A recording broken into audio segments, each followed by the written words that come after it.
to the 35th annual Bald Eagle Watching Days in this second installment for January 23. We are in the River Arts Center in the Sauk Prairie High School. Sauk Prairie is a combination of Prairie to Sauk, Wisconsin and Sauk City, Wisconsin if you're not from this area. And you won't find Sauk Prairie on a map, but you will find either of those two towns on the map. And in this big vast auditorium, there are three of us. Nick Dingman, our technician, and Jenny Lazendorf, who is a co-chair of the Eagle Days committee that brings to you this event. And we're all socially distanced by at least 15 feet. So that you can hear me more properly, I'm going to demask myself.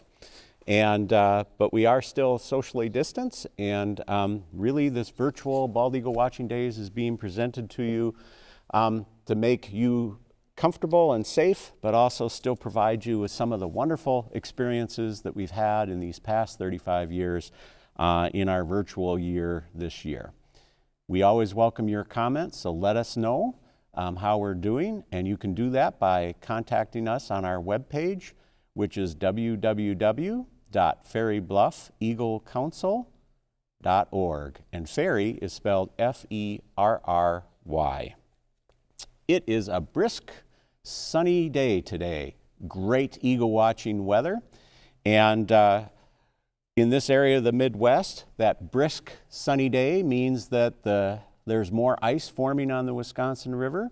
And we've got snow in the forecast for this evening. So the conditions will be changing, and the eagle distribution in the Lower Wisconsin River will be changing as a result. And we'll talk about that, both in terms of how you can change where you're going to look for eagles, as well as what that means for eagles.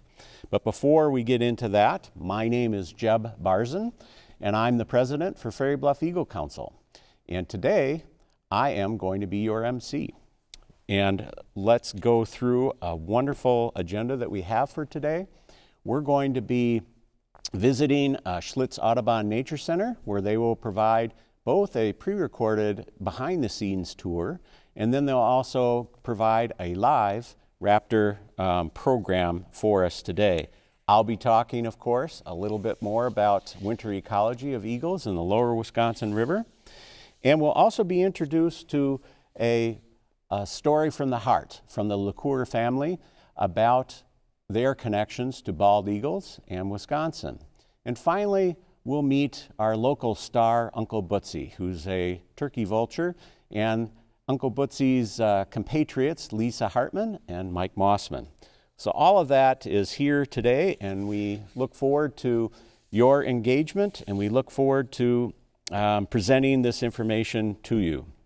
But before we get into that information completely, Eagle Days is a big event, and we're a small, Sauk Prairie is a small community. So it takes an awful lot of people to bring to you this event, and we want to recognize the co-hosts, first of all, for Bald Eagle Watching Days, which are Ferry Bluff Eagle Council, Trip Museum, and the Department of Natural Resources, specifically the Natural Heritage Conservation Program, and finally the Sauk Prairie Chamber of Commerce.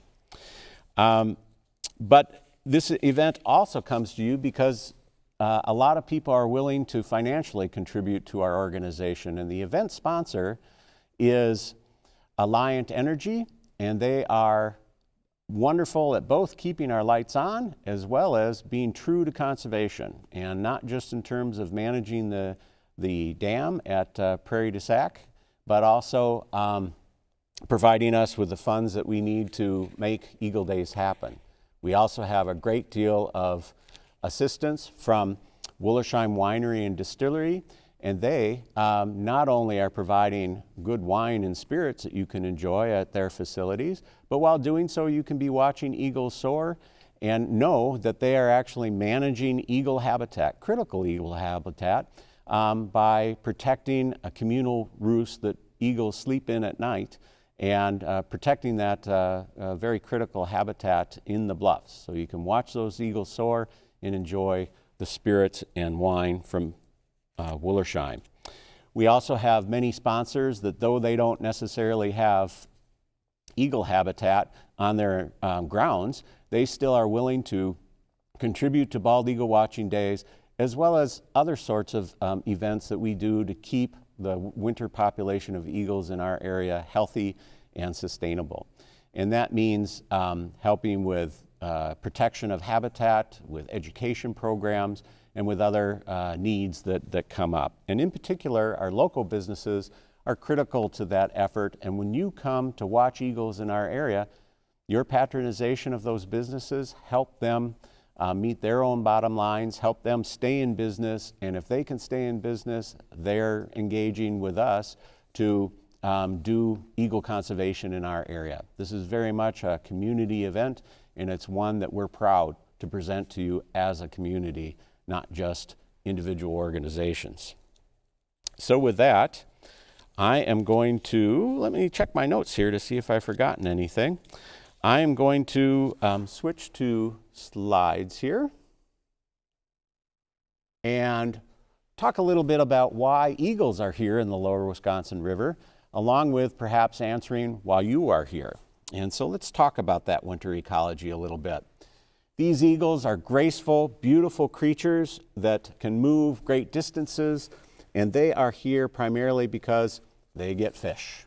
And fish being their primary food, though not their only food, and we'll talk about that in a little bit, but their ability to capture fish in the open waters of the Wisconsin River are a great reason for why eagles come to our particular area. But there are lots of places where there are open waters and not necessarily places where there are eagles. Now, most people will look at the dam at Prairie to Sauk, operated by Alliant Energy, and say, that dam is why the eagles are here. And they're right, for the most part, in that eagles do use the open water downstream of the Wisconsin, or downstream of the dam at Prairie to Sauk. But that might not be the only reason why eagles are here. In part, there are 26 dams located on the Wisconsin River, but there are not 26 wintering populations of eagles at each one of those dams. So there's got to be something more in this area that is offered than just the dam alone.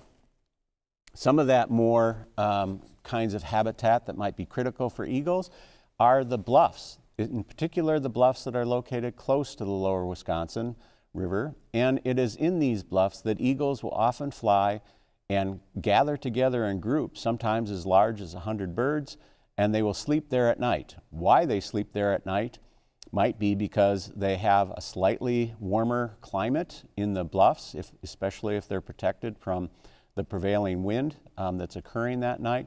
But they also might be able to find out where there's some good food. If a bird's coming in with a full crop, they might follow that bird on the way out in the morning and find out where it's been feeding and be able to find some additional food resources. We really don't know. There's quite a bit that we don't know for eagles, but we think that those are some of the important things for those nighttime roosts. But again, the kinds of habitat that eagles need are undeveloped shoreline along the Wisconsin River. So that eagle that you see perched there is not just conserving energy by staying perched and not holding its wings out, but it's actually actively foraging by watching what's coming by on the river and being able to find when there's some food so that it can swoop out, pick up the food, and go back to its perch and comfortably perched in that area and conserving energy. And so that undeveloped shoreline along the Wisconsin River is an equally important habitat component for eagles in winter.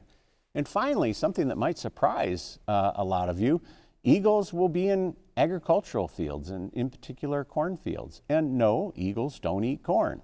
They're pretty much a meat eater, either eating fish that they capture alive or dead in the river, and also carrion that they'll feed in open areas. But it's these big open areas that a cornfield provides that allows an eagle to be on the ground safely.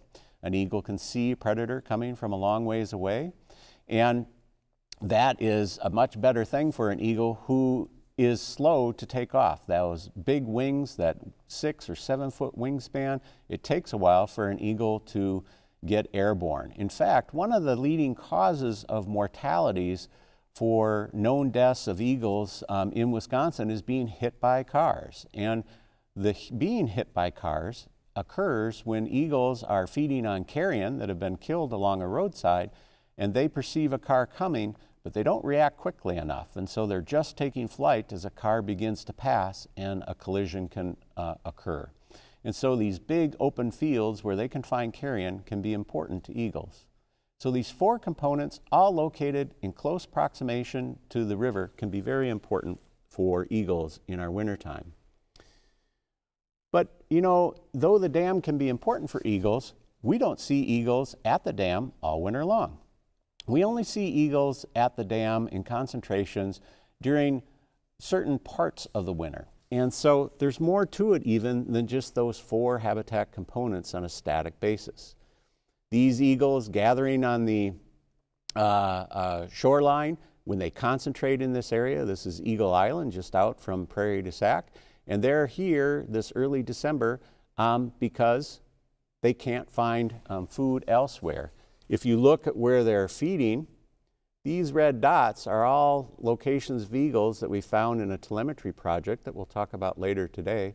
But this is where they're occurring during the daytime. But the yellow dots are where they're sleeping at night. So they have these nighttime roosts and these daytime foraging areas along an undeveloped shoreline, all located very close to where there's open water caused by the dam. But in part, they're all the way up river, in part because, I'm going to just skip through this. When we have ice on the river, we have, there might be a lot of food there, but an eagle can't get through the ice. And so it's not just that food, it's important that food is available, but it's important that the eagles can get to the food when it's available. And so ice cover and snow cover for food that's located in the uplands is very important. So if we look at all the places where eagles sleep at night, which are the blue dots, our roosting sites, and this is Prairie to Sauk, Wisconsin here. If we look from the river, from Sauk Prairie on the northern end, or from Sauk Prairie on the northern end, all the way down to the village of Lone Rock, which is just right off the screen, just about in here, about 35 miles of river, most of the eagles can be located upriver at the dam when it's cold and blustery like it is today. But if it's warm and the river is open and free of ice, the eagles can be located downriver and not so much in the upriver area. So the dam becomes important, but only when the conditions are such that the eagles are forced into the upriver area because a lot of the river is unavailable to them.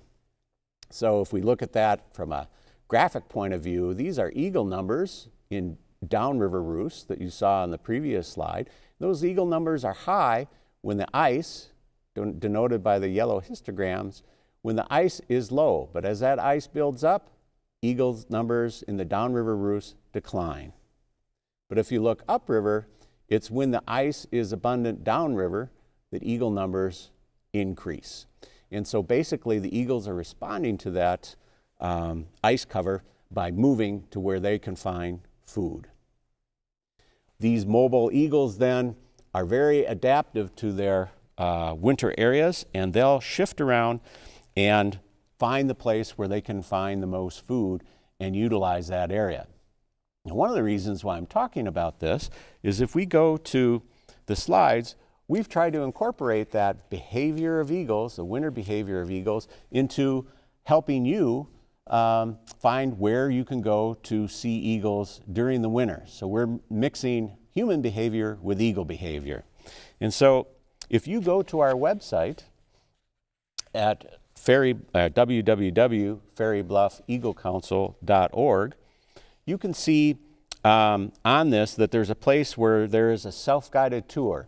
And so the self-guided tour is that third little icon at the bottom of the thing, and you can go to the self-guided tour, and when you go to that, you'll find a choice to go to an upriver tour or a downriver tour. So this is the example of the upriver tour, and it tells you places on the Wisconsin River where you can go to watch eagles from Sauk City, Wisconsin, at the lower part of the map here, all the way up to the dam north of Prairie to Sauk, and it gives you ideas of where you can see eagles in that area if eagles are concentrated upriver.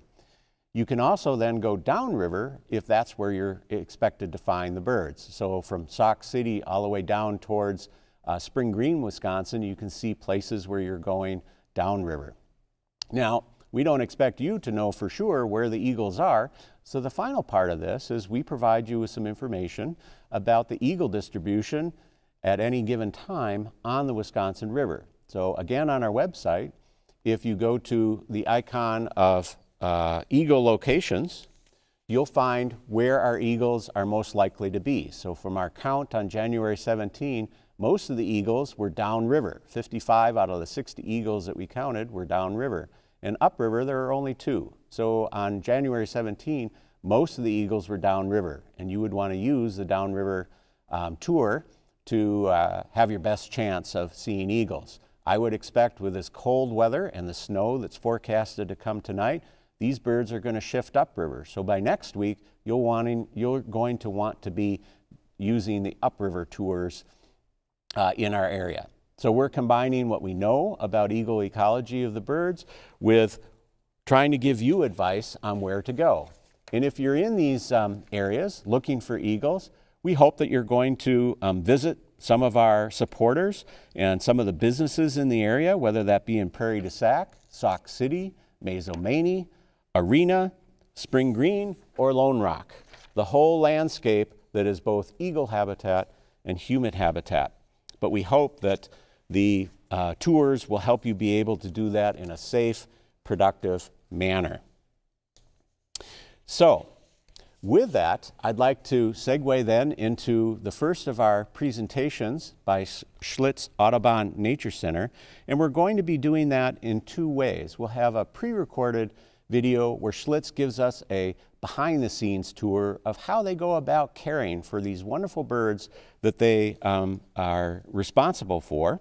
And then we'll have a live Birds of Prey show, and during that live Birds of Prey show, you'll have a couple of periods of time where we can ask, or you can ask some questions and receive answers from the staff from Schlitz Audubon. So to ask the questions, please make sure that you provide us chat with us on YouTube or on Facebook. And if you can, provide your first name and location so that we can identify who's asking the question. Before we move over to Schlitz, we'll see a little spot that talks about supporting the endangered resources funds that keep eagles going, which once were on that endangered list, and a whole lot of other species that still are on that list, and how you can participate in supporting our endangered resources in Wisconsin. The eagle has landed. Get your one-of-a-kind endangered resources license plate today and help care for Wisconsin's wildlife and state natural areas.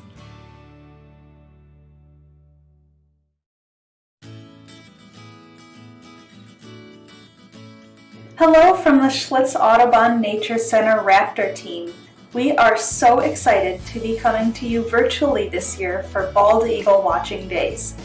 Here at Schlitz Audubon, we have 2 bald eagles that live with us and work as educational ambassadors for their species.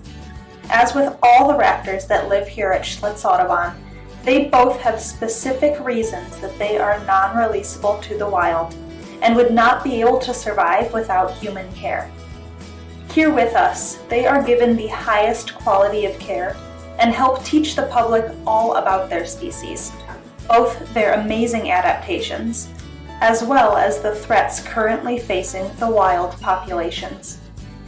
In this video, we will take a look behind the scenes to see what a day in the life is like for an educational ambassador bald eagle at Schlitz Audubon Nature Center.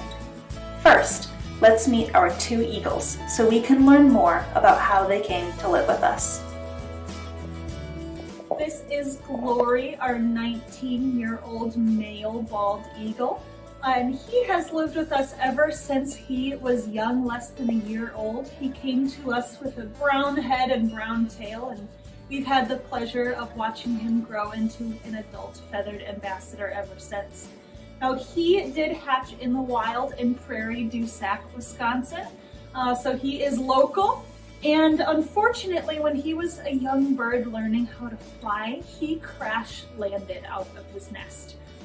He did break some bones in his wings that would be analogous to our fingers, and he was brought to a wildlife rehabilitation center. There they were able to fix his bones. They are no longer broken or in pain, but unfortunately he was so young at the time that he spent too much time around people and began to associate himself in our presence instead of other eagles. We call this imprinting on humans, and it means that Glory does not have the skills necessary to hunt or survive for himself. He has lived with us ever since, and bald eagles can live to be 50 years old in captivity, so we hope that he has a long life left with us. This here is Valkyrie. Valkyrie is a 9-year-old female adult bald eagle. Just like Glory, she came to live with us here at Schlitz Audubon when she was a very young eagle. She is larger than Glory, which is typical of female raptors. They are larger than their male counterparts. Valkyrie weighs about 11 pounds and has a 6-foot wingspan. When she came to live with us here at Schlitz, she was about this size, but did not have that magnificent white head or tail yet. Valkyrie did hatch out in the wild, but she was left by her parents earlier than normal before they were able to teach her how to hunt on her own. She did find herself nearby some local fishermen who had the best intentions but were feeding her some free fish. When the fishermen left for the season, Valkyrie no longer had a food source. So she sought out other humans, such as campers and picnickers, and asked them for some free scraps of food instead. As you can imagine, this is very dangerous, not only for Valkyrie, but for the humans as well. The DNR stepped in and worked with a wildlife rehabilitation center and deemed that Valkyrie could not unlearn that humans equals a food source. So she could not be re-released out into the wild. This process is called habituation, and Valkyrie is habituated to people, meaning that she associates us with a food source since she cannot hunt on her own.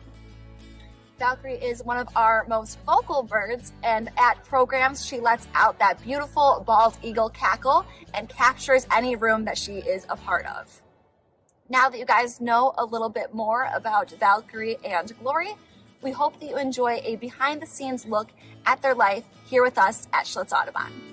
An important part of our raptors' health is a clean enclosure. Each of our birds have their own indoor and outdoor enclosures called a mew that's specifically designed for a bird of their size. These mews give each bird enough room for them to fly around freely, perch on a variety of perches, take a bath, and a space for them to hunker down for the night and rest. A few days each week, they will leave their enclosure and wait for their personal cleaning crew to come in and make their mews brand new. Schlitz Audubon relies on a team of nearly 45 wonderful volunteers who dedicate their time to taking care of our feathered ambassadors. This diligent team ensures that Valkyrie and Glory have a clean space to live in with fresh water and fresh enrichment.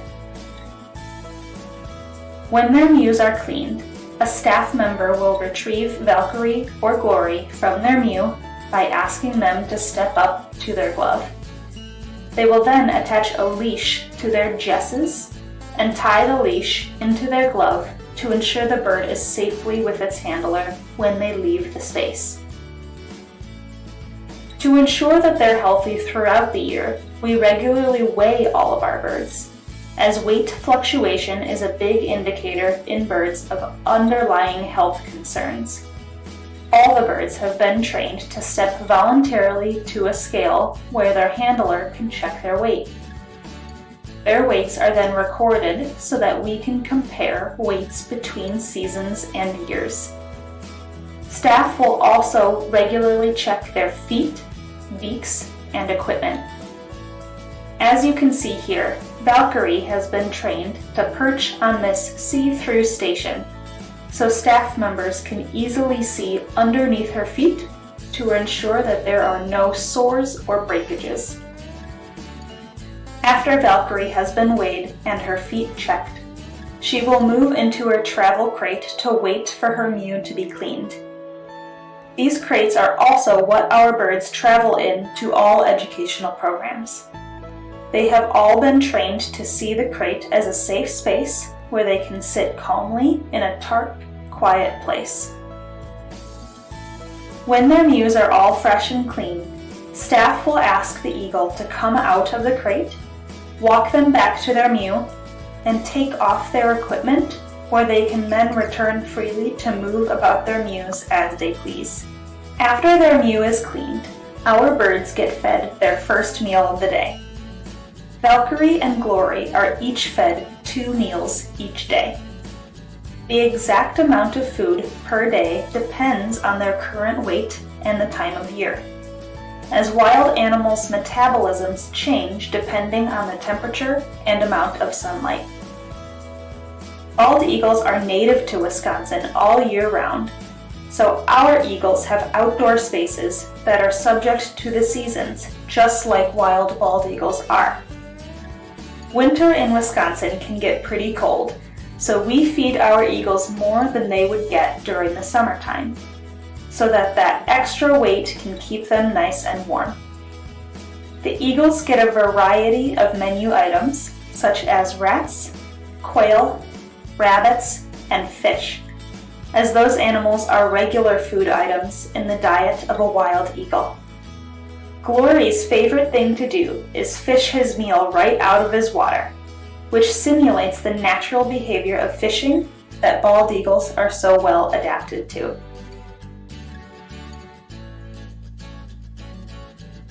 Part of cleaning mews means offering new enrichment items, which is an essential part of animal welfare.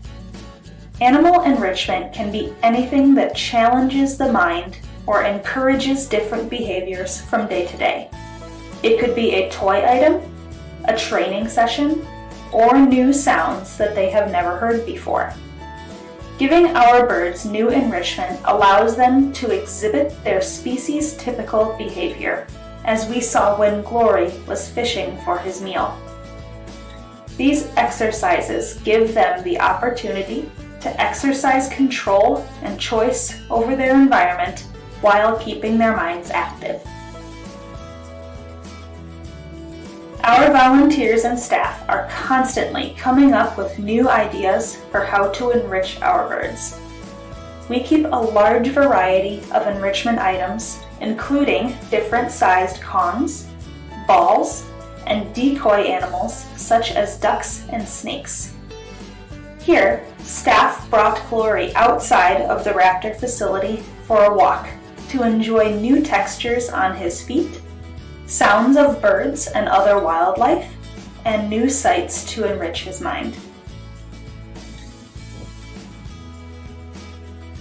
As educational ambassadors, Valkyrie and Glory's most important job is to go to a variety of different programs to help educate the public of all ages about bald eagles' natural history, the importance of raptors to the environment, and the threats currently facing their species.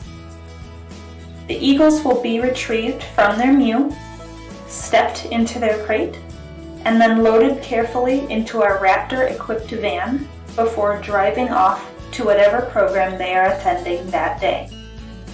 Valkyrie and Glory have been to many different programs over the past few years, from schools to museums and even to the Wisconsin State Fair. And of course, they make an appearance every year at Bald Eagle Watching Days. This year has looked a little different for all of us, including the Schlitz Audubon Eagles. They have had a year of doing many virtual programs, both live and pre-recorded.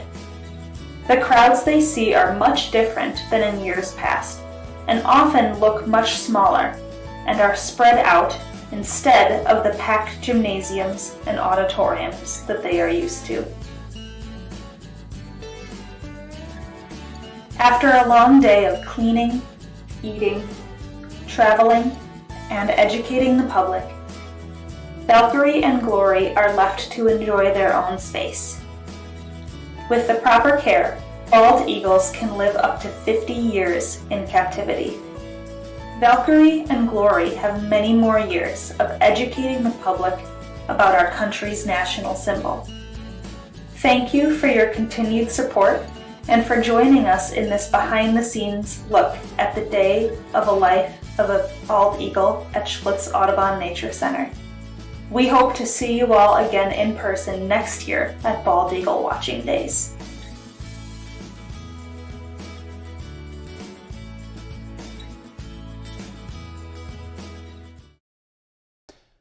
Hi, Liz.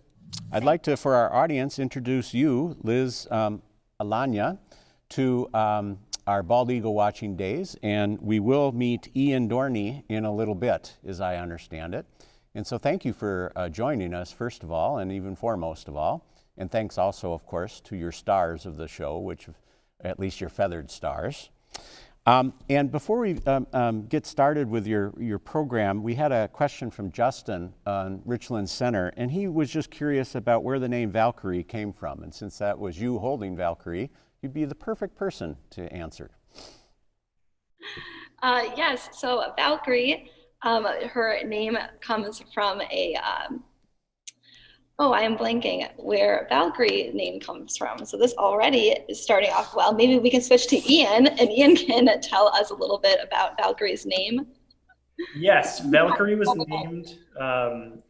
named after the Norse mythological characters, the Valkyries, who would fly over the battlefield and take fallen warriors to Valhalla. That's my understanding, although that is, I'm not super studied up on my ancient Norse mythology. But because she is a bold, powerful figure, and obviously eagles have meant a lot to people around the world for thousands of years, we felt that both fit her personality. It was just a fun little story to talk about, other winged characters with strong personalities. So. Well, and that's really kind of fun because, of course, in Norway, it's the white-tailed sea eagle that is abundant there. And our bald eagle is a close relative, but they're a little bit different from each other.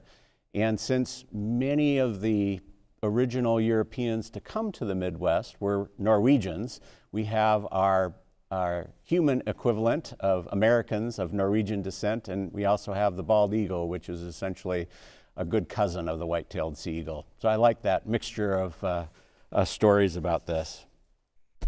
Well, we are very happy to have you here for Eagle Days, and I think our audience would love to know more about these birds of prey, and I'll let you, without further ado, take the show away. Great, thank you, Jeb. So yes, hello everyone from us here at Schlitz Audubon Nature Center. We're very happy to be here for a virtual raptor live stream for Bald Eagle Watching Days 2021. My name is Liz, and I am a raptor educator, and I'm joined today with my coworker Ian, as well as, of course, a few of our feathered coworkers to meet you guys as well. If you have not heard of us at Schlitz Audubon, we are a nature center located on the north side of Milwaukee. So if you have not visited us before, I do highly recommend it. We are a little pocket of nature in that urban Milwaukee setting. We have 185 acres of woodlands and restored prairie, and we even have a half-mile stretch of beachfront right along Lake Michigan. So in total, we have about 6 miles of hiking trails to explore, and even a 60-foot lookout tower that guests can enjoy year-round to look at that beautiful expanse of Lake Michigan. The Schlitz Audubon Raptor program has had the pleasure of attending Bald Eagle Watching Days since 2016, and we are very happy to be invited back this year, despite it being in a different capacity. But we are definitely looking forward to sharing a few of our ambassador birds with you guys and getting a chance to celebrate these beautiful animals while talking about nature and conservation over this next hour. At Schlitz, we have many ambassador animals. that live here to teach the public all about their species. We have snakes, we have turtles, and even tarantulas as well. But of course, today we are here to talk about birds, specifically birds of prey. We have 15 non-releasable birds of prey that live here with us at Schlitz, meaning that they all have certain reasons that they cannot be released into the wild and depend on human care for survival. So let me share my points. Perfect. So most of the birds in our program are part of the raptor family, and the raptor family shares specific adaptations. An adaptation is a tool that helps an animal survive out in the wild. And raptors, so these adaptations can either be a physical adaptation, so a part of an animal's body, or a behavioral adaptation, which is an action that animal takes. Raptors specifically share 3 physical adaptations. Raptors have strong, sharp talons. These are basically their hunting tools. So they use these talons to grab onto their prey. Raptors also have a hooked and curved upper beak. This acts as their fork and knife, so they can break their prey into more manageable small pieces. And raptors have incredible eyesight and eyes that face forward in their skulls. Talons, hooked beak, forward-facing eyes. When we think of raptors, we are thinking of predatory birds such as hawks, owls, eagles, and falcons. So these raptors are very well equipped with some amazing adaptations that help them be the apex predators of the sky, but they still do face multiple threats for their survival in Wisconsin, which we will be exploring today as we learn about each of these species and kind of their natural history as well. So with that introduction, I will pass the torch over to Ian. And like I said, throughout the program, Jeb will be bringing us some questions, and there's multiple times where you can answer questions throughout. But go ahead, Ian, I will pass it over to you now. All right, thank you, Liz. Of the 5 birds that we will be meeting today, our first is a classic example of a raptor. This is a hawk, more specifically a red-shouldered hawk. Now, for those of you who have not seen a red-shouldered hawk before, it is no wonder, especially if you've attended programs from Schlitz Audubon before. This individual bird is new to our program. She joined last February, and because of a normal quarantine for birds joining our program, and then a training period, and then obviously the human quarantines happening, Atlas hasn't had a whole lot of exposure to the public. So we're very excited to be bringing her out to y'all today. Now, this red-shouldered hawk, like the rest of the raptors, has strong talons. I don't want to bring her too close to the laptop just so that she doesn't get nervous, but on her feet, which are yellow, you may be able to see those black talons that she is gripping my glove with. When Atlas, who is very, very interested in the snowshoes across the room from me, when Atlas would be grabbing her food, she uses those talons to pierce the skin and hold on to her food, and then her toes, as a hawk, are well adapted to crush her food and cause its death that way. Moving up her body, she has those other 2 classic raptor adaptations, that sharp hooked beak on her face. After she crushes her food to death, she uses that hooked beak to tear her food into bite-sized pieces. Now, raptors tend to hunt food that fits in their feet. Her toes and talons are able to comfortably wrap around something the size of a golf ball. So in the wild, red-shouldered hawks are going after predominantly mammals, but occasionally other creatures in their habitat that are squirrel-sized and smaller. Obviously, swallowing a whole squirrel at once is difficult, so that hooked beak comes in handy when she's tidbitting it into small pieces for herself.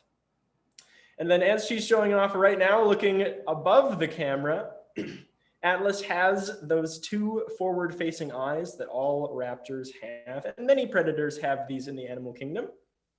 Humans are one of them, so if you compare my face to hers, when we look directly above the camera, you'll be able to see both of our eyes at a single time.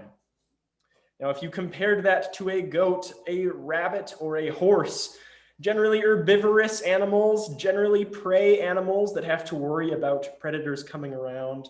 Prey animals have eyes on the side of their face to help see the world around them.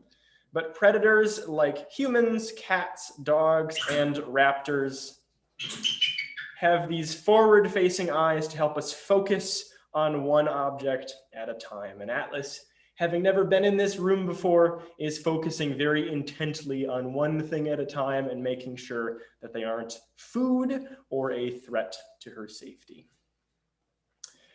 Now, in addition to her 3 physical raptor adaptations, red-shouldered hawks have their own flair, their own adaptations to help them survive. The most notable and striking about a red-shouldered hawk is their coloration. So on her chest and across her shoulders, if she were to open her wings, she has these beautiful dappled red patches that fill her belly and stretch all the way to the wrists on her wings. And that's where the red-shouldered hawk gets their name. But if I slowly turn her around, you will see that the rest of her body stands in direct contrast to the red shoulders. The ends of her wings and the tail are banded and checkered black and white, which makes for a very memorable composition of color. Red-shouldered hawks use this coloration to their advantage because they are forest hunters. If you have the opportunity to see a red-shouldered hawk in the wild, they're most often found nesting in old growth forests, about 60 feet off the ground, so really big old trees. And they're hunting around swamps and marshes, looking for either amphibians or mammals to get their talons on. And as a hawk, most of their hunting is either soaring above the canopy or sitting in the canopy of those trees. And having this cryptic coloration, this dappling of different colors, helps her blend in and protect herself when she's in the trees or on the ground eating her meal.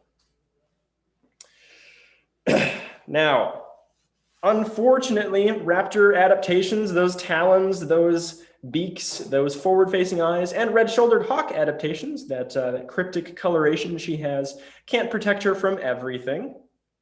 This individual red-shouldered hawk, Atlas, was injured as an adult.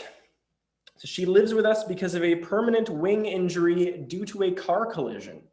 So 7 years ago, Atlas was flying around her habitat, some old growth forest or a marsh, and she flew across a road and was struck by a car. That caused permanent damage in her left wing, so this one over here, and she is fully non-flighted. So while we would love to give her a space for flying around, she unfortunately cannot fly in the wild or even in captivity without causing harm to herself. She originally was in captivity in Colorado at a facility called Nature's Educators. But they heard that we were looking for a medium-sized hawk like her, so they transferred her to us, as we said, last February.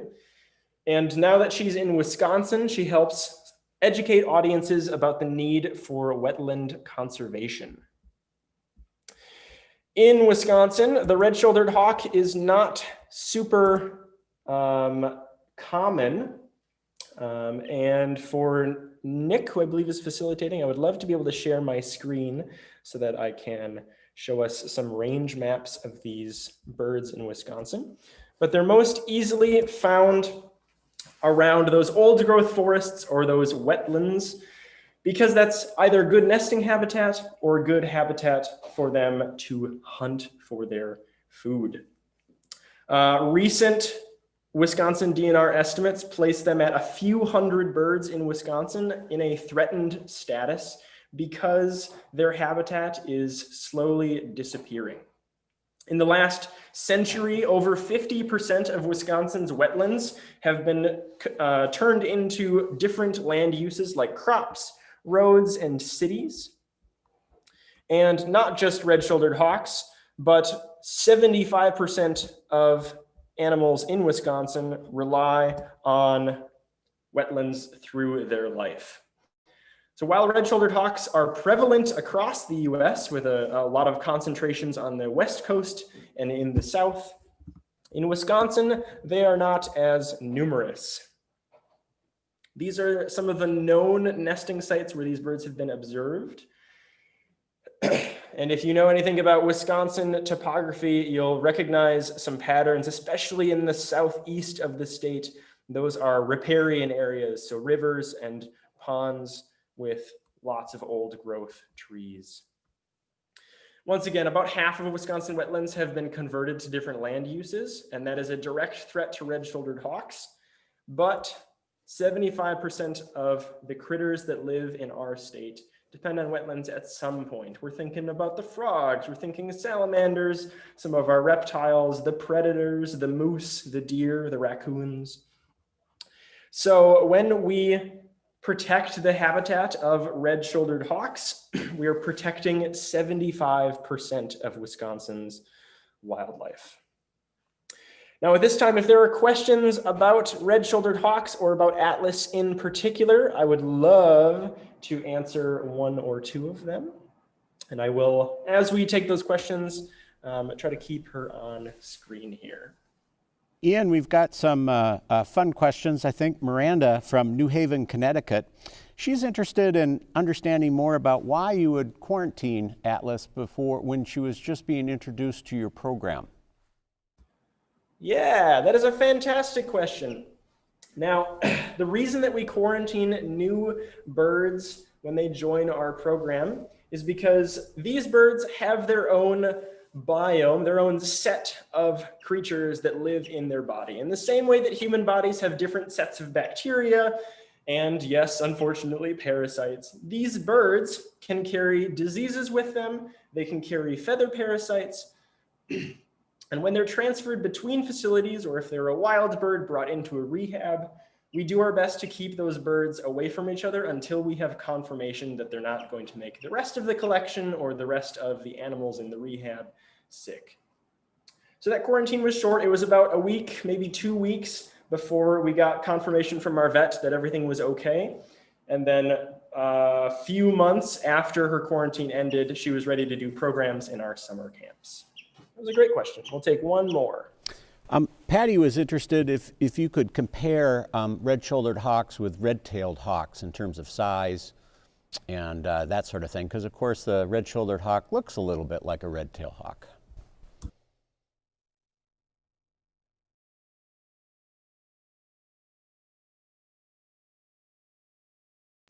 It helps if I unmute myself.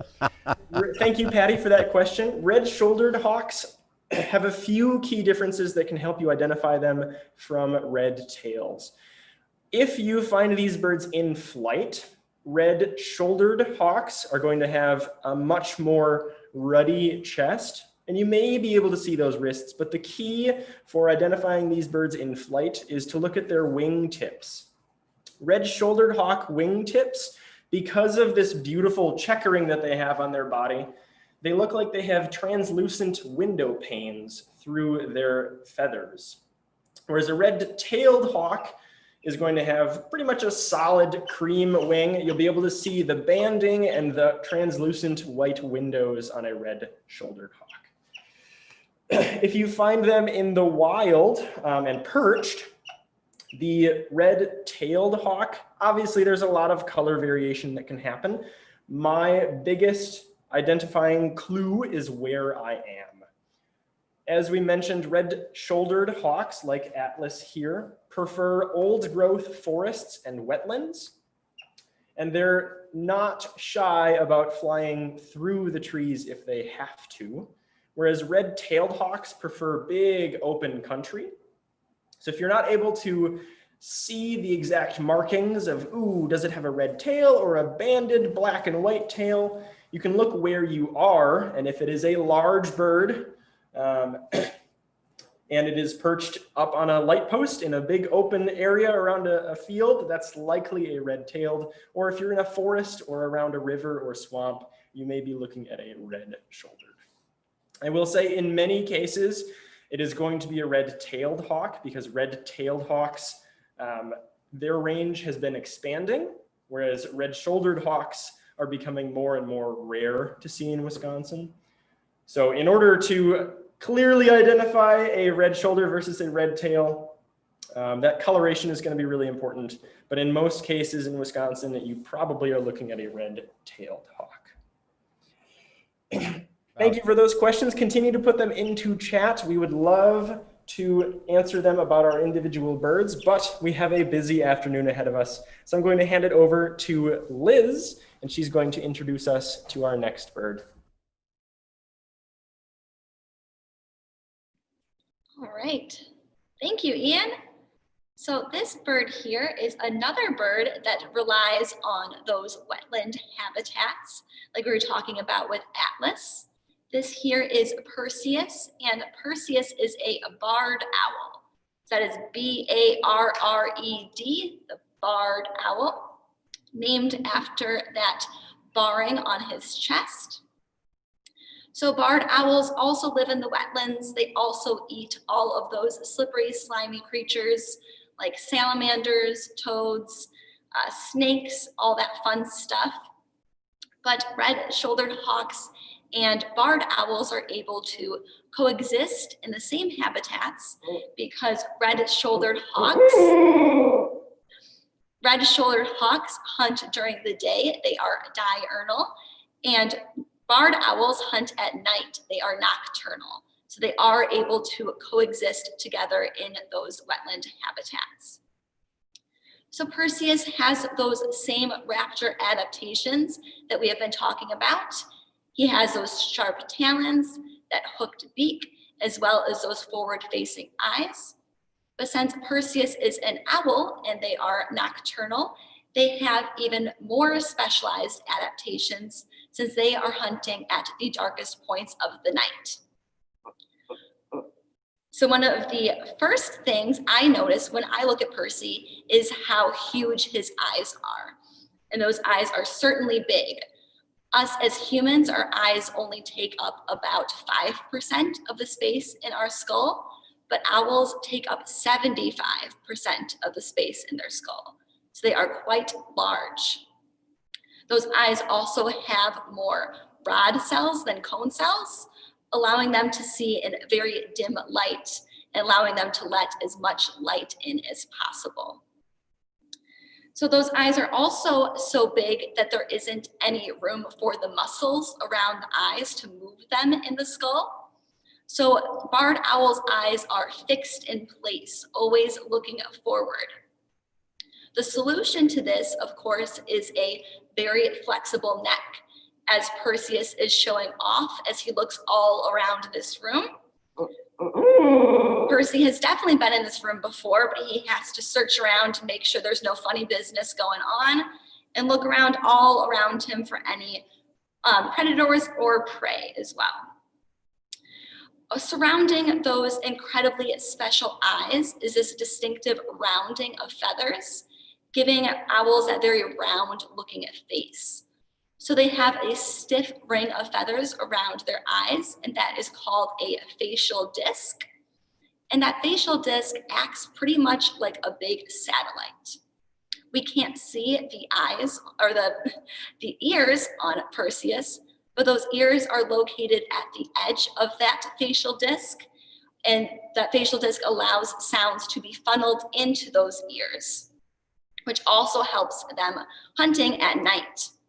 They can hear that pitter-patter of little mice feet all the way up from whatever tree they are perched in, if those mice are scrambling underneath the leaves or even underneath the snow. because barred owls are non-migratory and they stay in Wisconsin year-round, they will certainly be able to pinpoint where that mouse is, where that salamander is, whatever they're going after, and be able to pounce down on it. And the best part of all of this is that the prey will not even hear the barred owl coming, because barred owls have silent flight, as owls do.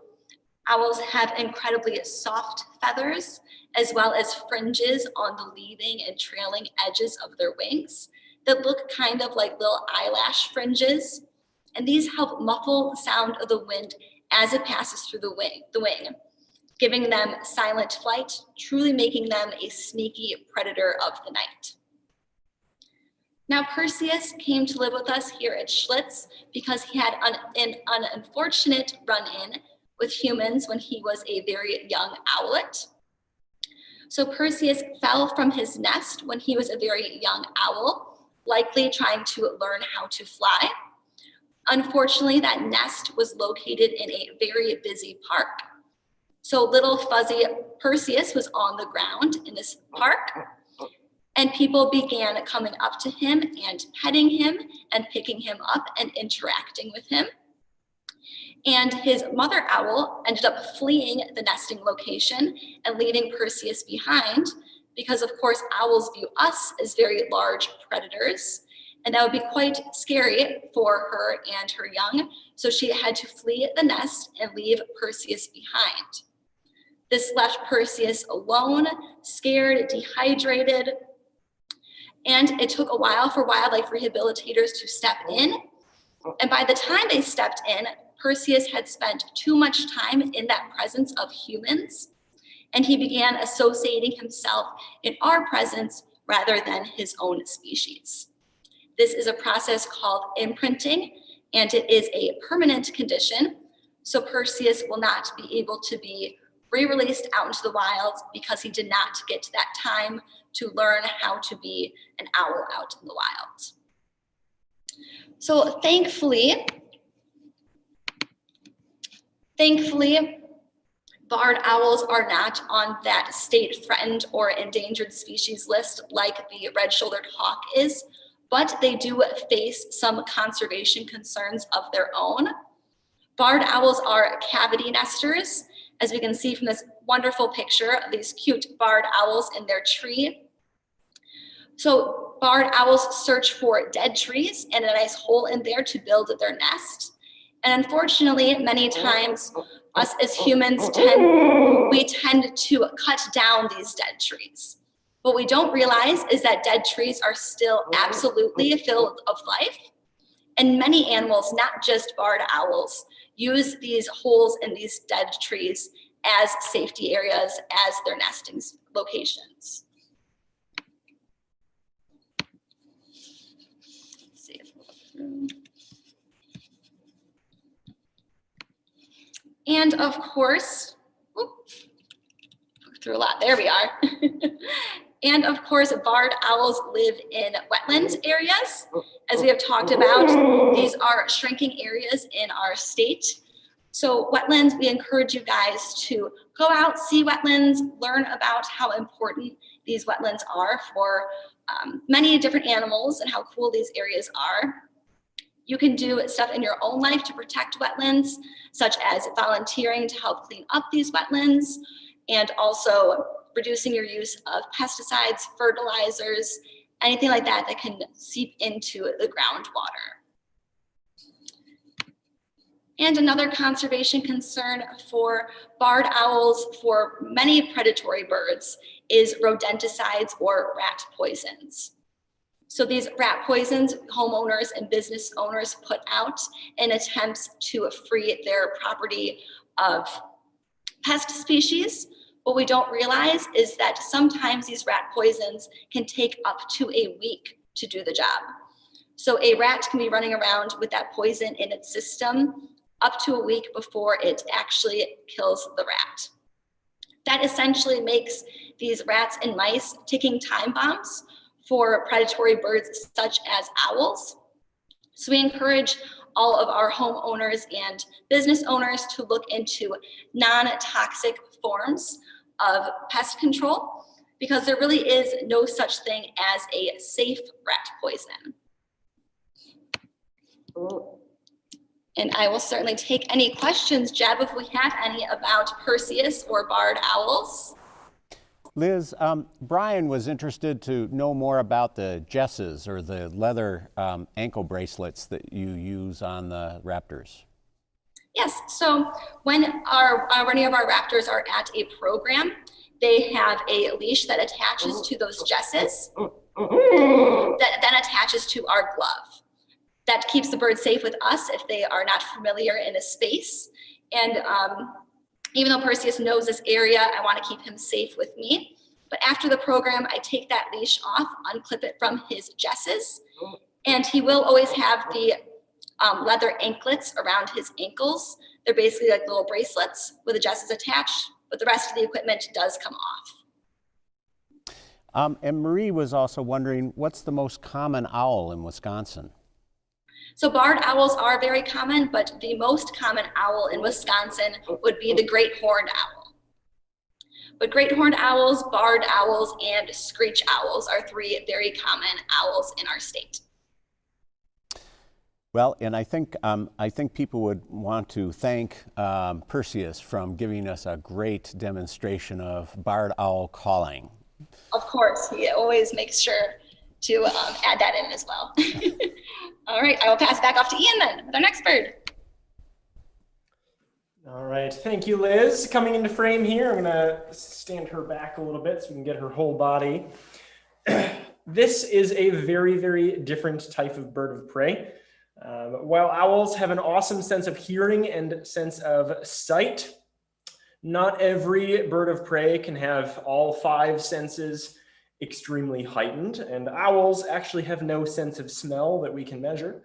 But this bird on my glove here has perhaps one of the best senses of smell in the animal kingdom, certainly of the birds in our collection. This is a turkey vulture.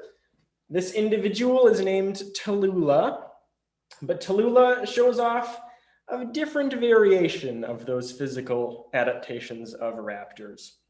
Now, she does have talons, she does have a hooked beak, and she does technically have forward-facing eyes, but what makes her special is her nose. So very slowly and carefully, just so that we don't alarm her, I will try to move her a bit closer to the screen here, and you'll be able to see her nostrils. Now, those nostrils are humongous compared to those of an owl. And unlike humans and owls and many other animals, her nostrils connect in the middle. She has no septum or piece of flesh between them. And this perforated or complete nostril allows her to smell food from up to a mile away. Now, being able to smell so well means that turkey vultures can hunt things and hunt in ways that other birds of prey can't. And we have here a big stretch. Oh, life is hard when you have to sit in a crate for 20 minutes. All right, so turkey vultures, like Tallulah, can smell their prey from over a mile away if the wind is right. And that allows them to hunt carrion, or dead animals, like roadkill or animals that die of natural causes. They do prefer to eat freshly dead meat, because who really likes rotting meat? But sometimes turkey vultures have to wait for other scavengers to come to that roadkill or carrion or carcass first. You see, her feet are not exceptionally strong. Unlike Atlas, our red-shouldered hawk, and Perseus, our barred owl, Tallulah's feet are not adapted to grip and kill her food because her food's already dead. Having very flat and weak feet helps her move around on the ground quickly as she's rooting through a carcass, but she may have to use her beak or wait for a coyote or an eagle or a crow to open up her food so that she can get at it. Now, turkey vultures, because they're eating rotting food, have to be very resilient.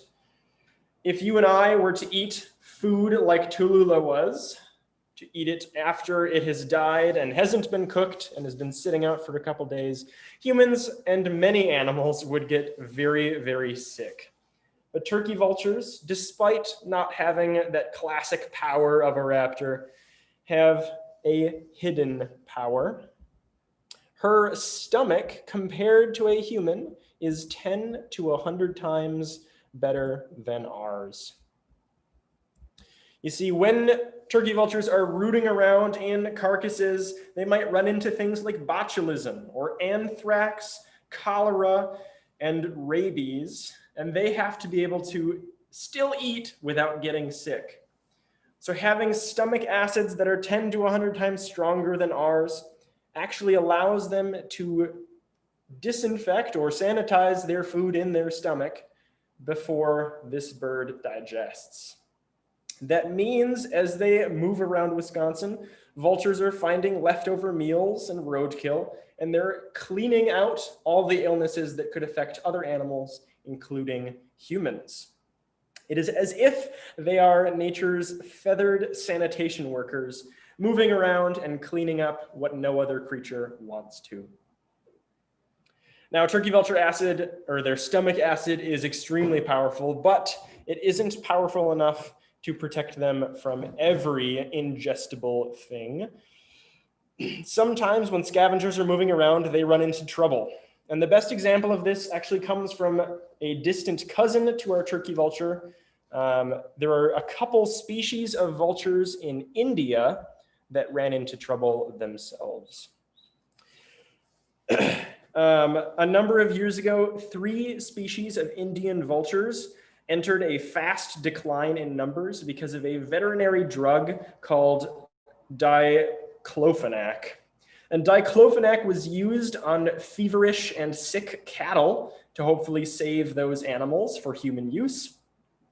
But if a cow died with diclofenac in its system, it would be discarded and then eaten by vultures, and it caused vultures to die extremely quickly. Although the drug was intended for cattle, it entered the food chain of these birds, and they struggled. Now, this drug was banned in 2006, but 15 years later, the 3 species of vultures in India are still recovering from this one accidental period of poisoning. Now, our turkey vultures, or our type of vulture here in Wisconsin, the turkey vulture, is stable. We don't use diclofenac in Wisconsin, and we have plenty of vultures, although they have flown south for the winter. But similar to barred owls, pesticides and toxins hurt vultures as much as they do the entire animal community. Whether we like it or not, whatever's put into the animal communities around us, vultures are one of the final recipients. So finding alternatives to pesticides and poisons protects all animals, but it protects our scavengers as well. Now, Tallulah here she on January 1st turned 19. We don't know exactly when she was hatched, but we decided to celebrate all of our birds' birthdays on January 1st. So as a 19-year-old bird, she is roughly middle-aged for a captive turkey vulture. In the wild, there aren't a whole lot of things that hunt adult turkey vultures. So living to 20 would be healthy and expected for a wild bird. In captivity, we hope to almost double our birds' lifespans. There is a captive turkey vulture in the Raptor Center in St. Paul that is, I believe, over 50 years old this year. So Tallulah will be with us a long time. And similar to Perseus, she is an imprinted bird. So she was raised around humans and didn't learn the proper social cues and hunting or scavenging, in her case, strategies to survive in the wild. And because she is physically fine, but only has that behavioral permanent imprinting, we hope that she will be around for this program and many more in years to come. So at this time, Jeb, do we have any questions about Tallulah or about turkey vultures? Oh, we have questions. Good. You guys are doing a great job, and people are quite interested in what you are presenting and in what the birds are presenting. Bob, he's interested in whether or not turkey vultures and eagles would share a meal at a carcass. That is a fantastic question. I myself have seen trail camera footage that points to yes, eagles and vultures will share carcasses. Now, in general, turkey vultures, because they have such a fantastic sense of smell, are going to be the first to a carcass. Although eagles, vultures, coyotes, raccoons, all sorts of animals can learn that perhaps a gunshot or a car driving away means there is a scavenging opportunity. In most cases, unless there is a lot to share, the turkey vultures know that they are better at finding food, and they will simply leave when another animal comes to join the party, as it were. But I have seen footage of turkey vultures and eagles keeping a respectful and watchful distance as they eat from the same deer carcass. Even if they're not sharing at the same time, both turkey vultures and eagles will take any opportunity they can for free food. So if you don't see them together at the same time around a roadkill, if you stick around, you will eventually see both. Last week we talked a lot about lead poisoning with eagles, and Dawn had a question about how lead might affect turkey vultures, especially with a high acid content in their stomach. Yeah, that's a fantastic question. I'm glad that we've considered that crisis already as an audience, many of us. Turkey vultures, like eagles, are affected by lead poisoning. But the fact of the matter is, turkey vultures don't have the same societal value. We don't care as much about turkey vultures because they're not our national bird, and they've been perceived and depicted as dirty and perhaps a little gross because they are solely scavengers. So while lead and many other toxins through the years have affected turkey vulture populations, humans frankly have cared less about how turkey vultures are affected, so we don't track as much data. And turkey vultures are prolific. We don't have a problem with too many turkey vultures in Wisconsin. So because they're not immediately being threatened in terms of keeping a stable breeding population, there isn't a whole lot of data surrounding the numbers of turkey vultures being poisoned by lead every year. Their stomach acid content, while it is fantastic at killing biological life, like cholera and botulism and other things like that, cannot do anything to protect a turkey vulture from an abiotic or non-living toxin like lead. So if you do notice a turkey vulture, a coyote, a crow, an eagle, any scavenger that is acting strange, it may be lead poisoned. And we can help those animals quickly if we get them into a vet. So they do face the same threat, and they still need our help, even if society at large might not think that vultures are the bee's knees, as it were. All right, I'm going to put Tallulah back into her crate, and then she'll go into free loft at the end of our program when she gets back home. Thank you for your questions. Continue to throw them into chat. We'll have some time at the end as well, hopefully, for more questions, but I'm going to hand you off to Liz.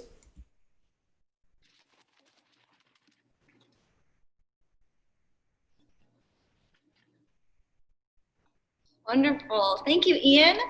So joining us now is another bird that has a very special relationship with humans, but one that is not an accidental imprint, such as Perseus or Tallulah we have met thus far.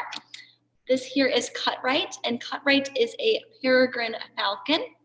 And Cutright used to be a falconry bird. So falconry is one of the oldest sports in the world, where a hunter works alongside a trained bird of prey to hunt wild game. So Cutright worked as a falconry bird for about 12 years before he retired due to developing cataracts in his eyes, which impaired his vision, so he no longer has the vision that he would need to hunt on his own. So he now has an amazing retirement package with us here at Schlitz, where he can live out the rest of his days as an educational ambassador bird.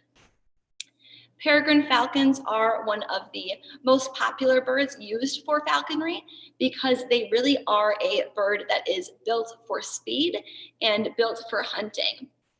Peregrine falcons have incredibly stiff feathers, and their wings are very tapered and long as well, giving them an amazing aerodynamic force, aerodynamic shape to them. So Cutright's wings are folded behind him right now. If I were to turn him around, you can kind of see how sharply pointed those wings are if they were to be stretched out wide. Peregrine falcons also have an incredible respiratory system. They have to breathe very efficiently since they are going to be flying at speeds about 3 times as fast as a cheetah. So it'd be kind of hard to see on Cutright, but on his nostril, if he turns to face, right above that beak, there is a little bony structure right in the center of his nostril, and that is called a tubercle. And that tubercle slows down the air pressure as well as pushes that air away from the nostril, because air coming in that quick could certainly damage a bird's lungs. Peregrine falcons also have incredible eyesight, and they have a third eyelid called the nictitating membrane, which goes across the eye rather than up and down. And it is a semi-transparent membrane that during the fastest points of their flight, they enclose that membrane and they act kind of like goggles. So no dust and debris are getting into their eyes during a flight. And peregrine falcons have one of the coolest hunting techniques. What they do is they fly high up in the air, fold those wings down to get maximum aerodynamic force, and fly down and actually dive bomb their prey mid-air. And that dive bomb can reach speeds up to 240 miles per hour. So peregrine falcons are certainly the fastest animal in the world. That hunting style is called a stoop. If you guys look on YouTube, there's some pretty cool videos of peregrine falcons hunting in a stoop. Definitely would recommend checking those out. It's probably one of the coolest things you can see for a hunting technique from an animal. So since falcons are absolute hunting machines in the air, their diet consists, of course, of other animals that fly, such as small to medium birds like pigeons, starlings, shorebirds, ducks, really anything they can get those long, big talons on. But since the peregrine falcon is so good at hunting other birds, it's really hard for them to switch their diet and hunt another animal on the ground. It wouldn't be as safe to dive bomb an animal and potentially hit their head straight on the ground instead. So the peregrine falcon is what you call a specialist carnivore, meaning an animal that eats a few specific types of prey, mainly like birds. And this is different than a generalist species who would eat a wide range of prey. So here's an example of that specialist food chain. Peregrine falcons eat the birds. Those birds mainly are eating insects and other plants as well. So this food chain here with our plants, our insects, our birds, and our peregrine falcon does tend to work pretty well, unless, of course, something disrupts this food chain, disrupts a link in that food chain. Unfortunately, back in the 1950s, something did disrupt this food chain, and that was a pesticide called DDT. DDT was a pesticide used a lot throughout the United States and throughout the world at this time period. And farmers were spraying it all over our food crops. Now, while DDT did an amazing job at its job and killed those insects, what was happening also was that these infected insects were being eaten by these birds. And of course, the birds were being eaten by the peregrine falcons. So DDT was moving up the food chain. And not only was it moving up the food chain, it was also increasing up the food chain as well. Because one bird isn't going to eat one insect, and one peregrine falcon isn't going to eat just one bird. So it's moving up the food chain, and to the point where peregrine falcons were eating the equivalent of a field's worth of DDT. So this process is called biomagnification. And DDT was getting into the peregrine falcons throughout this time period until about 1972, when the use of DDT was banned in the United States. What DDT was doing to the falcons, it wasn't directly killing them, but it was affecting their eggshells. It was weakening the peregrine falcon's eggshells to the point where when the mother falcons would sit down on their eggs on the nest, those eggs would actually crush under the weight of those mother peregrine falcons, leading to multiple failed breeding seasons. And of course, the peregrine falcon population then began on a steep decline. But thankfully, that ban of DDT and the peregrine falcons were put on the endangered species list. And since then, we've been doing a lot in Wisconsin to try bringing those populations back to where they used to be. So researchers are working on banding birds, releasing these birds, and as well as a lot of organizations are building nest boxes. So on the right here is a picture of a falcon at a nest box. Peregrine falcons do like to build their nests up very high. So places like We Energies will build safe nest boxes for peregrine falcons at their power plants as well. So thankfully, peregrine falcon populations have been going back up, but even 48 years after that ban on DDT, they are still on our endangered species list in the state of Wisconsin. So it just goes to show you, one small thing can really leave a very long-lasting impact. And I will take any questions about Cutright or about peregrine falcons. Liz, Marie was interested in how do you tell the difference between a falcon and a hawk in flight? Yeah, so like I was saying, the peregrine falcons, their wing silhouette is much more pointed. So a peregrine falcon's wings are a lot more tapered at the end because they are built for that aerodynamic speed to cut through the wind. A hawk will have a more of a rounded wing silhouette, since they are mainly perch and pounce predators or predators that are going to be making their way through the trees, not wide open spaces like the peregrine falcon. And Patty was kind of curious about the coloration, especially of this falcon, because it's not the coloration that we typically see of peregrine falcons in Wisconsin.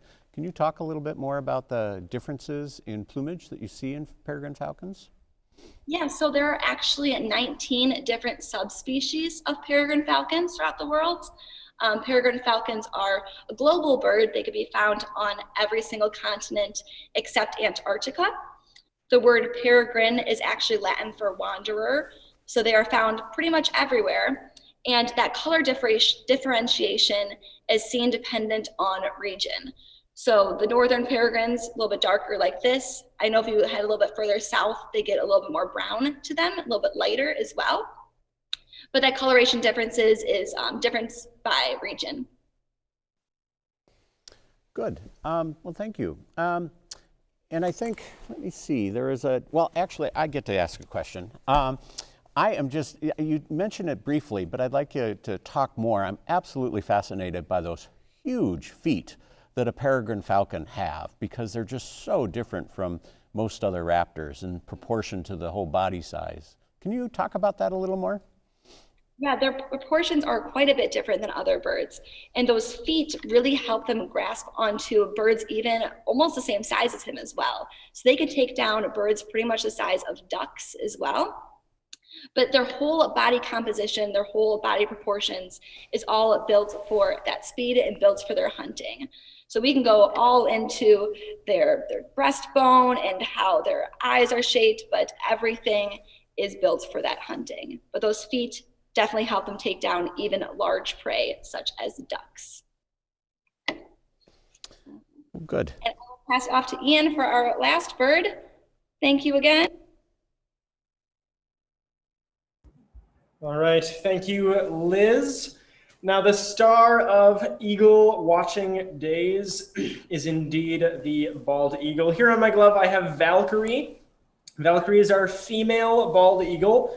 Right now, at her high winter weight, she is coming in over 12 pounds. So a modest sized Thanksgiving turkey. This bird has a wingspan of over 6 feet and is just an absolute dream right now. If at any point through the next 10-ish minutes, you hear a loud kiar coming from off screen, I think, there we go. Atlas, our red-shouldered hawk, can see Valkyrie through a single hole in her crate and is feeling a little territorial. So I'm gonna back up a bit and put Valkyrie on a stick so that I don't have to hold 12 pounds. Now, despite being such a large and powerful bird, eagles were also affected by DDT. As DDT entered the, there's that call.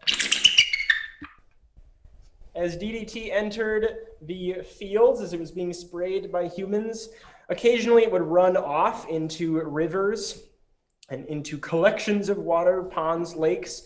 From the water, it moved into the invertebrates, the fish, and into eagles. And just as we saw in peregrine falcons, one peregrine falcon doesn't eat just a single bird, and one eagle doesn't eat just a single fish, which doesn't eat just a single invertebrate. So when DDT was introduced to the eagles community, it biomagnified all the way up, and eagles were getting a lion's portion of DDT in their systems. Now, this also affected the reproduction of bald eagles across the US, especially in Wisconsin. Eagle eggs are about 3 inches long and should be able to hold about 100 to 150 pounds of pressure. But because of DDT interrupting how these birds processed calcium, bald eagle eggs were cracking underneath the mother and father birds as they share their incubation. So in 1974, we had only a handful of nests. In 1979, there were 151 active nests in Wisconsin. And then after DDT was banned and these eagles were placed on the endangered species list, the bald eagle went from threatened in Wisconsin to of no concern in Wisconsin. In 2019, which was the last nest census, there were 1,684 active bald eagle nests in Wisconsin. Now that's a great news for us. Not only is this a beautiful bird, and it's so cool to see our nation's symbol just out in the wild, almost at every glance if you're in the right habitat, but these birds are also indicators of the health of their system.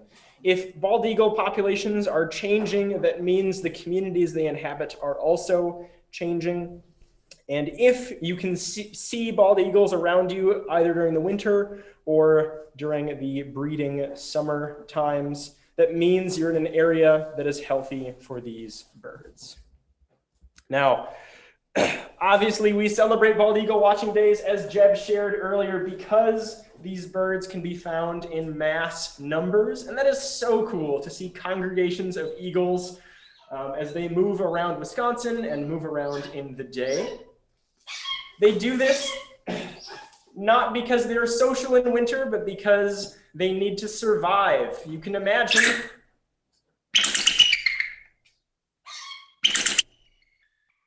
as a bird that predominantly hunts fish, it would be pretty difficult to hunt fish through ice if you don't have a saw. So these birds will move around to available large bodies of water, typically spring-fed rivers or large lakes where they can consistently find fish. In the wintertime, they sort of dissolve their territorial behaviors and they adapt their behaviors so that they can find food for themselves and just, I'm not going to worry about my neighbor. They can handle themselves. I'm going to handle myself. When the days warm up, on warm winter days where there are thaws, bald eagles will radiate out and look for carrion. Just like turkey vultures, bald eagles will not turn down a free meal. So as Jeb mentioned, large open fields, safe areas where they have good lines of sight. You may see bald eagles along roads or in fields, either scavenging off roadkill or animals that just couldn't make it in winter. And then especially in spring, these birds move away from their winter territories or their winter congregations, as it were, to find good nesting territories and raise a family. Now, we can take advantage of their winter behavioral adaptations as they change their diets and their locations and how much they care about one another. We can take advantage of that and find them, and I encourage you to, either through the rest of bald eagle watching days or in winters to come. But unfortunately, behaviorally adapting their food sources sometimes opens eagles up to dangers. While DDT was banned many years ago, there is one main toxin, which we've already discussed today, that puts bald eagles at threat in Wisconsin, and that is lead. Now, lead is a material that life in general doesn't enjoy. It was banned for human use in paints and gasoline and pencils. Atlas is having her word. But lead is traditionally used in a lot of hunting sports or fishing sports, in fishing tackle, bullets, or shotgun shells. And it's very, very cheap. So while it's been banned for a lot of human uses, it is still out in our animal communities.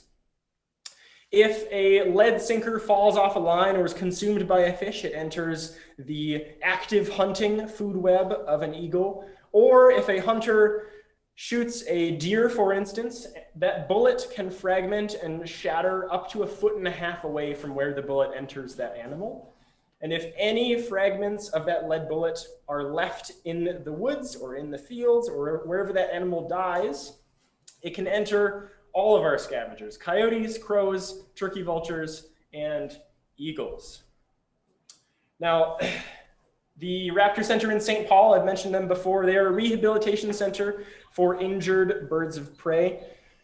Over 80% of the eagles that they treat every year, and they see between 100 to 200 depending on the year, over 80% of their eagles have more than a background level of lead in their system. If lead doesn't outright kill a bird, it can cause behavioral impairments, as it causes a neurological or brain decline in their activity. So being lightly poisoned with lead can contribute to eagles getting struck by cars because they can't take off quick enough, or it may cause them to judge distances differently and get tangled up in power lines and die from electrocution. And power lines and vehicle collisions are the largest causes of bald eagle mortality in Wisconsin. Third is direct poisoning from lead. That's about 15% of eagle deaths based off a 2009 DNR study. And that's from just direct poisoning. They consumed a piece of lead no larger than a grain of rice, and they declined into a slow, painful death. Now, I mentioned before, the primary sources of lead in bald eagles are fishing tackle and ammunition. And I firmly believe that no one steps onto a dock or hops into a boat or sits down in a tree stand intending to kill a bald eagle. But these birds are opportunists. They'll take any opportunity they can to find food. and spikes in lead-related eagle deaths occur during and right after hunting season in Wisconsin.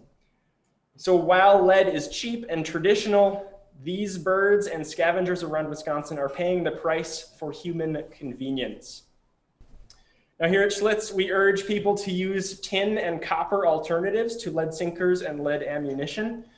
And we hope that as you celebrate the thousands of eagles in our state, and as you interact with Valkyrie in our programs, that you take some time to consider the choices that you make and how they affect the animals around you, and to spread the word about the lead poisoning crisis in Wisconsin's eagles. Now with that, we are running a little bit long on time. I do want to take 2 questions about Valkyrie, and then I'll hand us back to Liz. Ian, thank you. And thank you to Valkyrie. Her vocalizations add a great deal to the presentation, and also teach people that what they hear as eagle calls on movies usually are not. But Patty was interested in does Wisconsin have the highest eagle population breeding, I presume she means, after Alaska? Yeah, that's a great question, Patty. Now, during the DDT crisis, Wisconsin was one of the few states that didn't have all of our eagles extirpated or locally extinct. The lowest we ever got was threatened, down to probably about 300 eagles breeding in Wisconsin. Wisconsin has we're tied for the 3rd highest eagles in the US. Obviously, Alaska is a much bigger state with a lot of fish and water, so they have the most eagles. Florida, while those eagles are much smaller because they don't have to survive the bitter winters, Florida has more eagles than us. And then Minnesota and Wisconsin are both hovering around 3,000 to 4,000 eagles breeding in our state. So we are very well blessed with our nation's bird here in Wisconsin. Do you know of any estimate for the number of wintering eagles in Wisconsin? The number of wintering eagles in Wisconsin, I do not know that measure off the top of my head. Liz or Jeb, you may, but if we don't have the answer, I encourage you to check out the DNR's website or to use Google and find reputable sources about surveys that have been done in years past. Liz or Jeb, do you know how many wintering eagles there are? No, I would go around the question and say it varies from one time of winter to another, and also from one winter to the next. It's just a tremendously variable. That would be a good way to answer that question. Liz, some summary or parting comments? Yes, of course. So thank you, of course, for joining us here today for our wonderful celebration of these birds and this live stream. So today we met 5 native predatory bird species, each possessing their own specialized adaptations that help them survive out in the wild.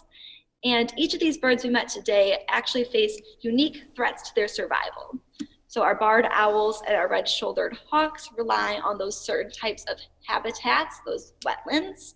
Specialists like peregrine falcons rely on their specialized habitat, and scavengers like turkey vultures and even bald eagles rely on safe carrion free of any harmful toxins.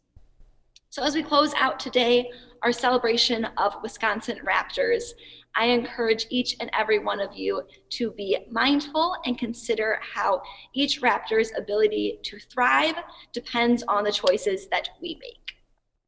So thank you again. Thank you, Jeb. And we look forward to seeing you guys next year, hopefully, and enjoy the rest of your weekend, the rest of bald eagle watching days as well. You are most welcome, Liz, and thank you, Liz, and thank you, Ian, and thank you for each and every one of the 5 birds that you showed us. It's great to be able to be live and up close with these individuals as we explore bald eagle watching days. So we appreciate it very much. So what we're going to do now is we're going to talk a little bit more about the winter ecology of eagles, in particular because that was a great introduction that Valkyrie provided for us in talking about the ecology of eagles in winter. And you might think that I've already talked a lot about wintering ecology of eagles in the beginning parts of this presentation, but believe me, I can go a long time talking about eagles in winter because it's an absolutely fascinating subject, and I'll try to convince you that fascination is well deserved in the next few minutes. But before talking about winter ecology of eagles, one gap that you haven't seen yet, either in the first day of bald eagle watching days on January 16 or today, you haven't yet seen an immature bald eagle. So I thought I'd rectify that a little bit. So what we mean by an immature bald eagle is these birds with the white heads and the white tails and the black body and black wings. They are adult bald eagles, and they don't attain that plumage until at least 5 years old, and sometimes even older. As Marge said in our first days of bald eagle watching days, sometimes up to 7 years old before they have that full white head and white tail. So when the birds are younger than that, they have a wide range of plumage characteristics that you can learn to focus on. So the youngest of the birds are birds that have this brown breast, and these are the birds that were hatched just the previous year, and you can see it in these pictures of these two birds. And what's wonderful about this picture by Ted Thousand is you can see how worn the tail feathers, what we call rectrices, are, and this is very typical because these feathers were worn by the bird when it was still in the nest, and so they become very worn by the time the bird is almost a year old, and you can see the wear on this juvenile bird. As the bird ages, we go from a bird with white and dark on the wings and a little bit of white and dark on the tail, and still buffiness on the breast, to a greater amount of pieballing, or white and dark colorations on the wings, white and dark colorations on the breast, white and dark colorations on the tail, but in no particular pattern other than that scattering of contrast that you see. And so that's a bird that's beginning to get older, maybe 2 or almost 3 years old. And then when they're getting kind of in the oldest part of this plumage, do you see how dark the legs are? Well, this is actually that adult plumage starting to come in on the legs, but you still see the pieballing in the breast and the wings and the tail. So this is a bird that might be kind of on the 3-year-old end of that spectrum, as opposed to a bird that's more on the 2-year-old end of that spectrum. So as the birds get older, their plumage characterizations change, and then you have birds that are entering into becoming an adult. So like I said, you have these black feathers, what we call contour feathers on the legs, but here you can see the white head, but you know that head isn't fully white. You see a black mask on the birds, you see some yellow in the bill, but not completely yellow bill, and you see some darkness on the tail, but predominantly white. And so this is a bird that's getting closer to that adult plumage. This is a bird that's a little bit farther from that adult plumage, but see how dark the body is? Not buffy like the younger birds, but it's quite a bit darker, more uniformly on the breast, and you can see this eye band, which is of an older bird, but probably not a bird like this, which might be 4 or 5 years old. This is a bird that's maybe 3 or 4 years old, and you can see a little bit of yellow on the bill, and then this very dark tail band and white. So as the birds get older, they get progressively looking more like the adult birds, which we've been seeing today with Valkyrie and with the 2 birds that Marge released on January 16, with a white head, white tail, dark body, dark wings, bright yellow beak, bright yellow legs. And that's very typical of the adult. Now these birds are, they are territorial, as Ian talked about. They are, will pair for a long period of time, as best we know. This might actually be a pair, I don't know for sure, but if you look, this female is a little bit bigger and then this bird, and this might be a female back here and the male here. and they're acting as a pair would in terms of flying in unison and flying together. And as Ian said, when the birds are on their breeding territories and they have a nest, they don't build a nest in the wintertime, but in the summer they build this nest, they rear their young. These are young fledglings who are learning how to fly at this point in time, or at least close to it. And at this time, the birds are highly, highly, highly territorial. That's an important part of the ecology during the summertime. And what we've seen, the story that Ian told, I'll just show you a little bit more. In the first year that the Department of Natural Resources did eagle surveys, basically they found 108 occupied nesting territories in the entire state of Wisconsin. And you fast forward that all the way to 2019, the last year for which we have data, and they found 1,684 occupied nesting territories, an absolute wildlife success story. And guess what happened in 1970? It actually was in 1972, I think, the year before these data began to be collected. DDT was banned in Wisconsin. And so much of this recovery is due to DDT being removed from the system. And then as it's removed from the system, it's taking eagles a while to recover. But now if we enter into talking about the winter ecology of the birds stop being territorial for the most part. They'll gather in groups and they do things that are very different. They won't, when you're territorial, basically you're defending real estate.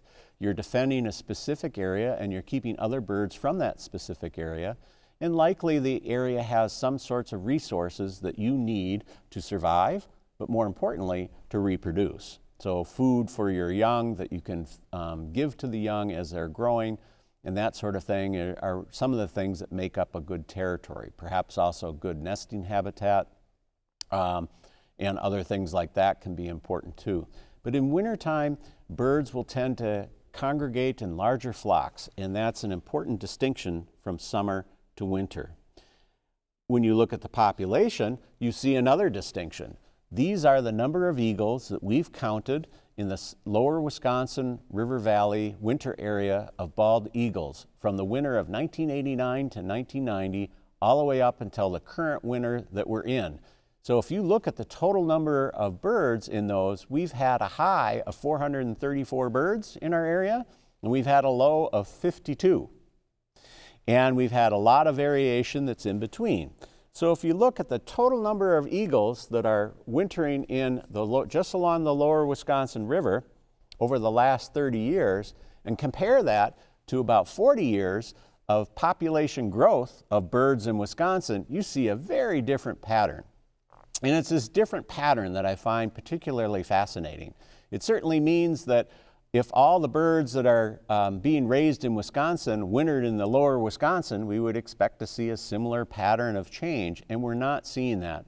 So at the very least, it means that the conditions that occur in the wintertime might be a whole lot more variable and harder to predict than occur on breeding areas when the birds are territorial and defending real estate. And what eagles may be able to do is they may be able to trade real estate for flexibility, in that they can go to some extent where conditions allow them to do well, and that might not be the same place from one winter to the next. So let's explore that a little bit, because I find that particularly interesting. Now, before we already talked about the four things, the four types of habitats that eagles need during the winter. We have the dam, which creates the open water, important so that birds get access to the fish that's in that water. We have undeveloped shorelines that birds can perch and energetically, efficiently forage on fish that are in their floating smorgasbord.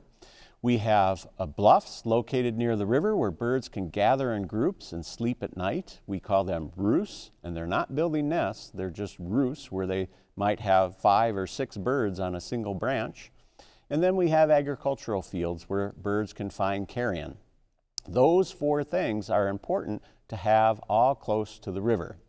But one of the interesting things about this is the amount of cornfields in the Sauk Prairie area, the amount of roosting habitat in the Sauk Prairie area, the amount of undeveloped shoreline in the Sauk Prairie area, or the amount of open water that exists in the Sauk Prairie area don't vary all that much from one year to the next. And yet we've got this wide oscillation of eagle numbers in winter.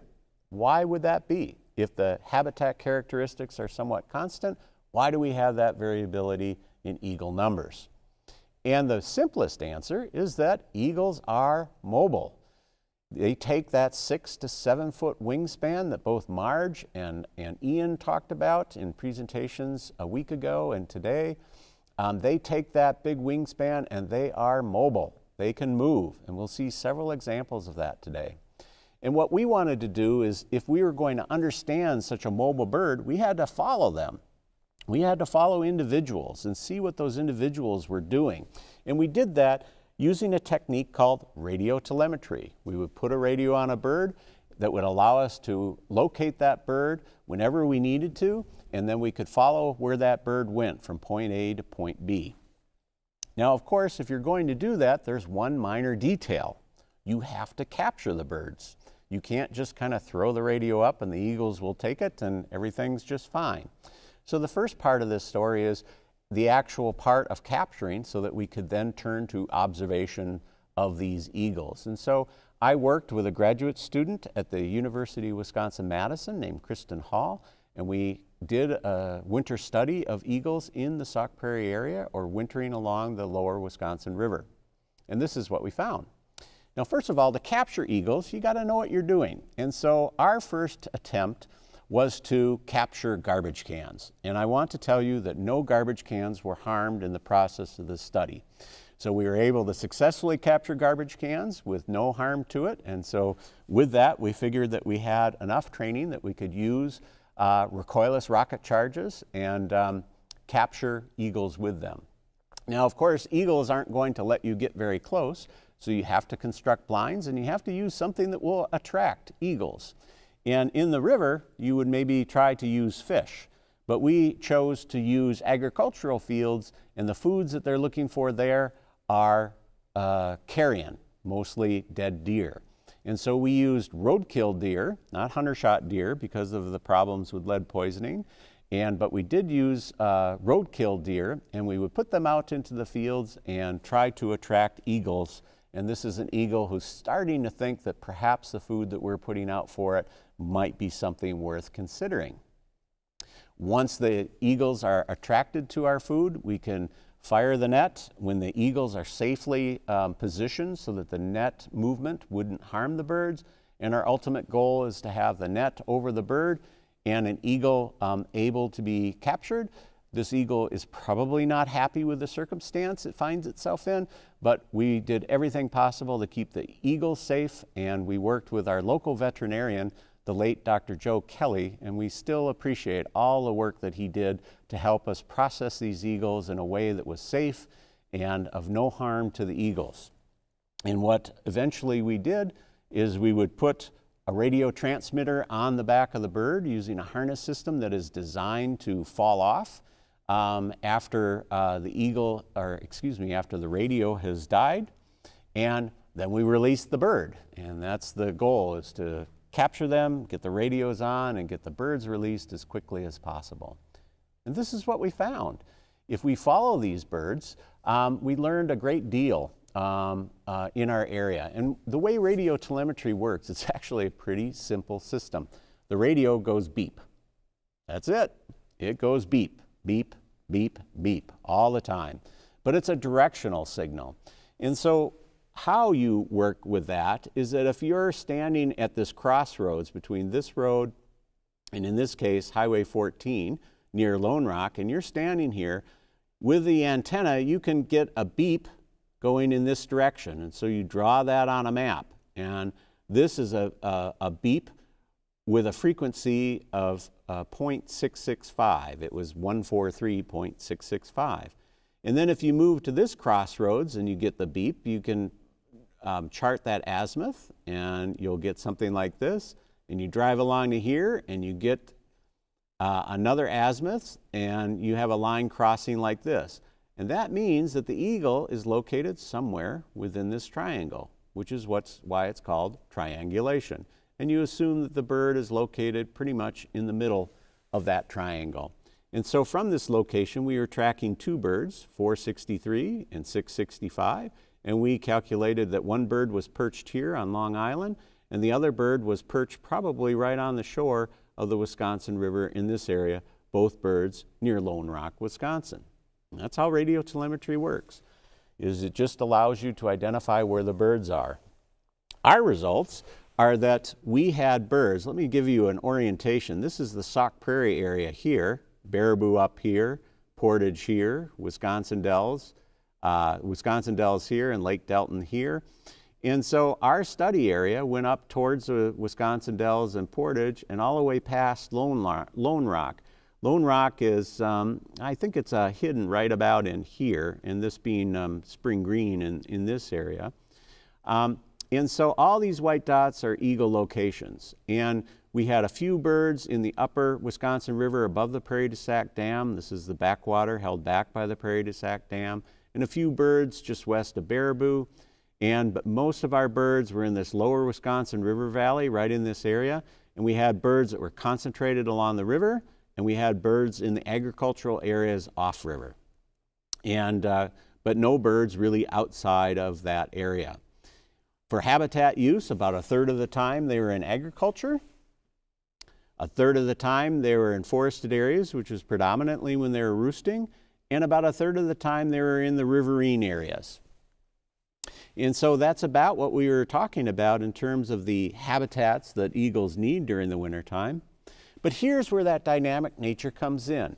The ice cover and snow cover takes food abundance and makes it a highly difficult thing to predict. So if there's a lot of ice, you have a smaller area of open water where you can find food.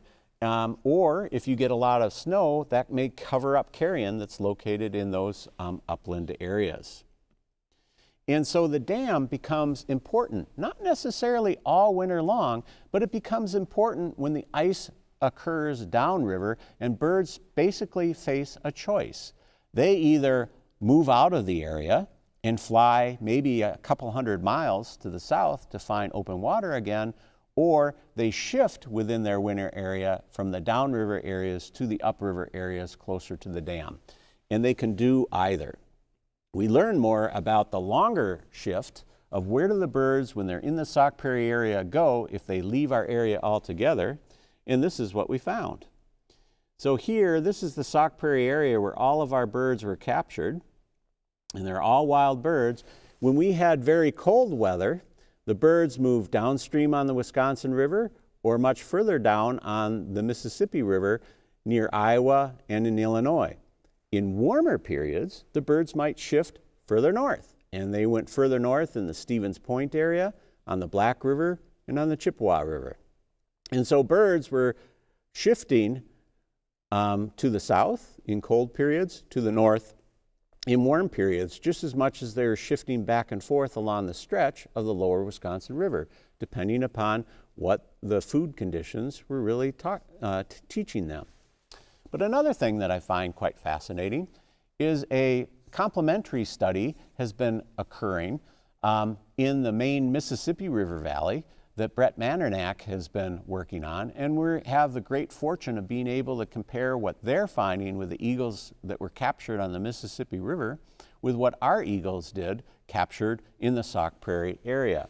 So to orient you, this is the Sauk Prairie area, this star right here.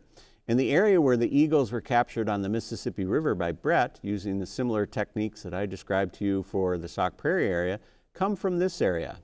Now, if you look, this is the Wisconsin River area here. The birds were captured here. All the birds during the wintertime that were captured on the Mississippi River went either upstream, but mostly downstream in the colder periods. And you can see that they actually went quite a bit further downstream, almost down to navigation pool 20 or 24, getting into Missouri. But what I find really fascinating is of all the birds that were captured and followed in winter in the near the junction between where the Wisconsin River joins the Mississippi River, virtually none of them came upstream to the Sauk Prairie area.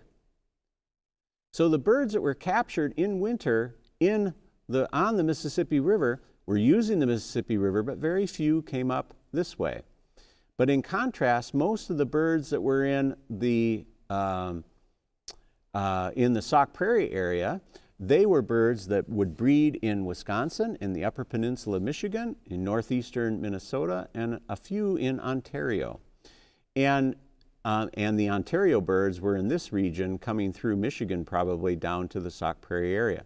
So our birds that winter in the Lower Wisconsin River Valley are distinctly different from where you saw the birds that Brett captured in the Mississippi River, where they went to breed, because those birds who had satellite transmitters on them, they went north way into Ontario, into Manitoba, and actually all the way up to Nunavut for their breeding areas, or as immature birds that were not yet on territory, they were just kind of cruising the broad Arctic areas. This is high Arctic by the time that you get up into Nunavut.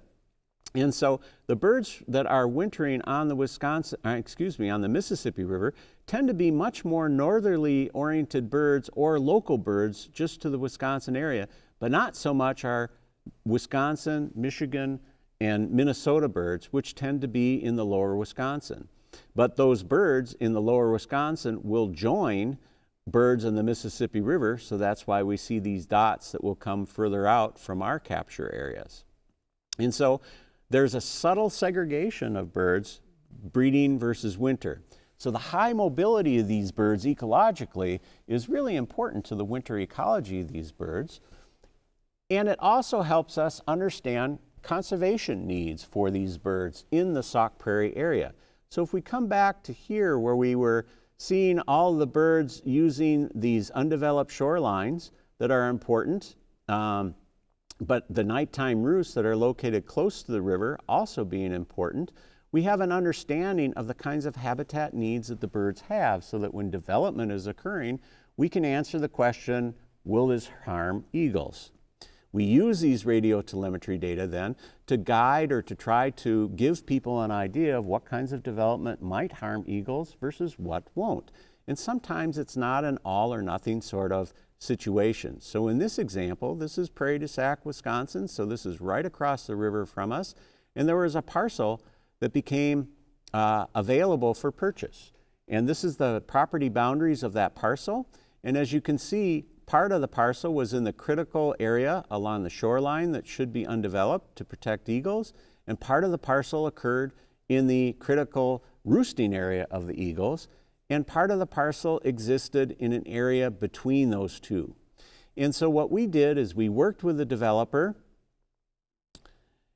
and as you can see in this picture, this is the whole parcel that you can see, and we worked with the developer to focus their development in this area and to try to have that development at a low density, which would be more acceptable to eagles because they weren't using this area for perching directly. So houses could be put there, but just not as in high of density. And then we worked with the developer to try to sell those properties for a higher price, so it would you didn't have to build high density housing in that area. And so we work with various issues that occur in our community and use the information that we have on eagles to guide what our recommendations might be.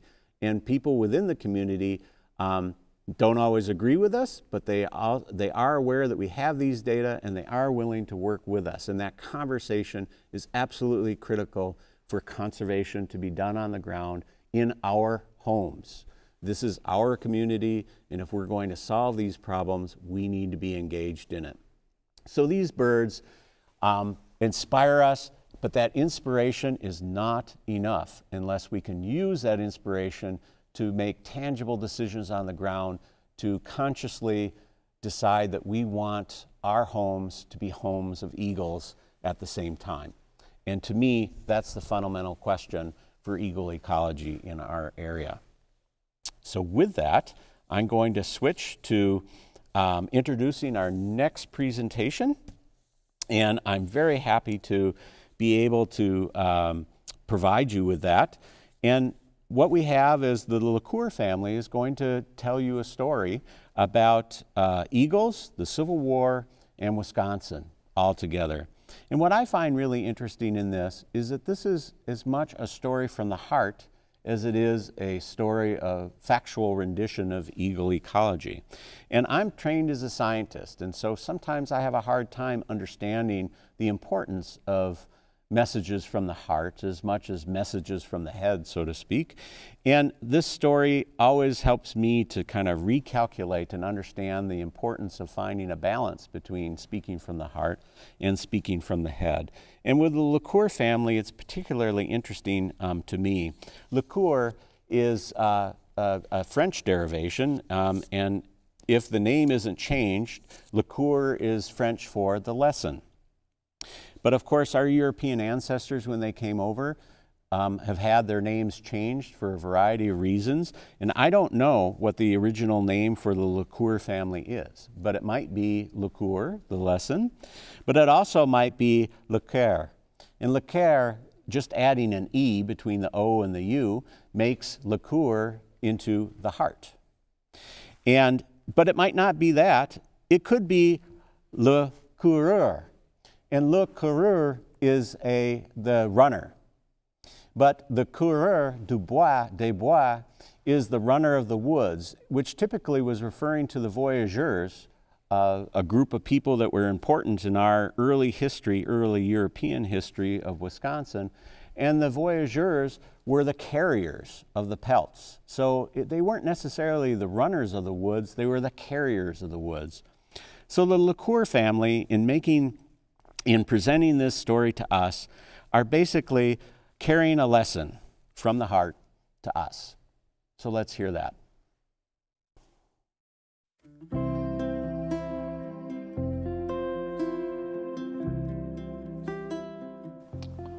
Hello, my name is Joe LeCour, and this is my son Spencer, who's going to be helping to narrate, and then my other son Will is going to be assisting in the slide presentation.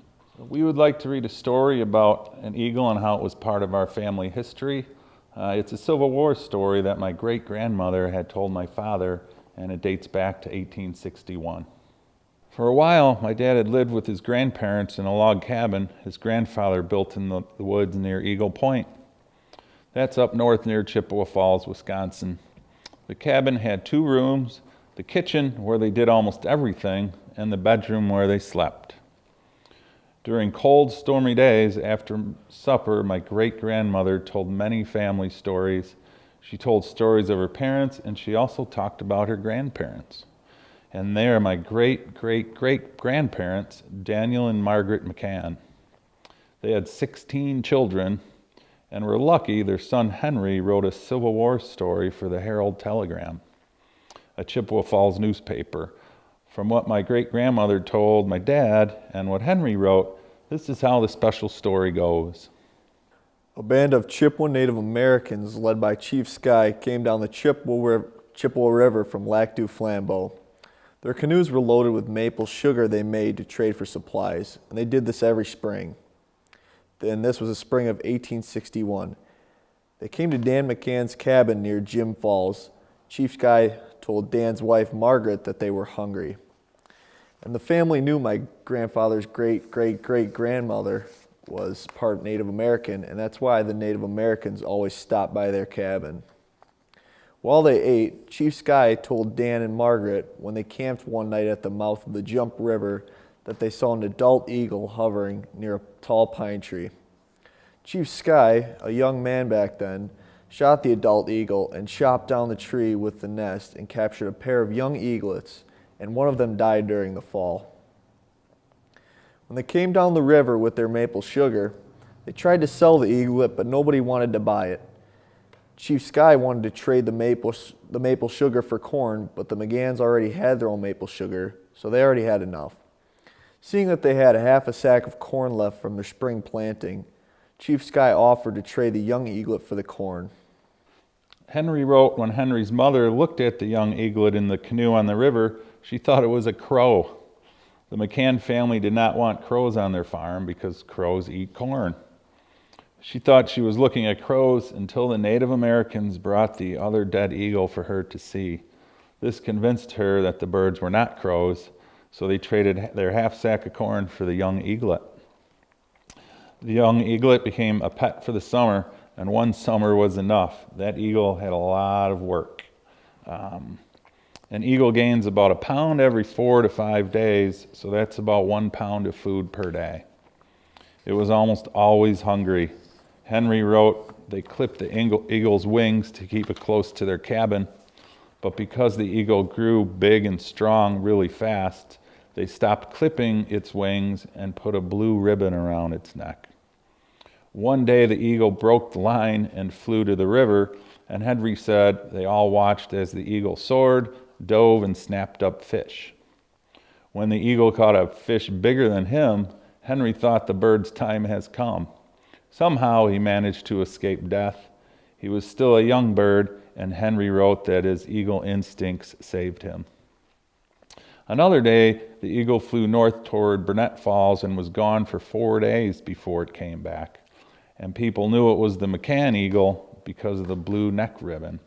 And after this escapade, his family tied the eagle more securely. The McCann brothers and sisters had to go out hunting every day to bring home food for the eagle. They caught mice, squirrels, rabbits, and partridge, which the eagle finished off in a day. Sometimes even an unlucky chicken would be a meal. Like a pill, a mouse disappeared in a gulp. Eagles have very sharp talons. My great-great-great-grandmother said she saw scars on her grandmother's arm, and her grandmother was Dan McCann's daughter. She got the scars on her arms because the eagle that lived with the family perched on her arm. She also told my great-great-great-grandmother her brother Daniel had a bite mark on his wrist because he teased the eagle with a squirrel while giving it lunch. One late summer day, as the brothers and sisters struggled to keep their eagle fed, neighbors Sam and Porter Popple came to the McCann cabin to talk. They said the 8th Wisconsin Infantry Regiment would soon be sailing to Camp Randall for training, and then going off to the Civil War. They knew it was hard for Dan McCann to feed his whole family and also an eagle. They suggested he should take their eagle to Eau Claire and donate it to the regiment, and that's what Dan did. When the man in charge of the regiment, Captain Perkins, turned down his offer, Dan went to go talk to the soldiers. He told them the eagle could do tricks, and he asked them for a fiddle. Henry said because his father was crippled in an accident when he was a child, he learned to play the fiddle, and could he ever fiddle. Everyone had fun when Dan played Bonaparte's Retreat from Moscow at night for their family. The eagle walked around the cabin during slow parts, but fluttered its wings and hopped and danced during the fast parts.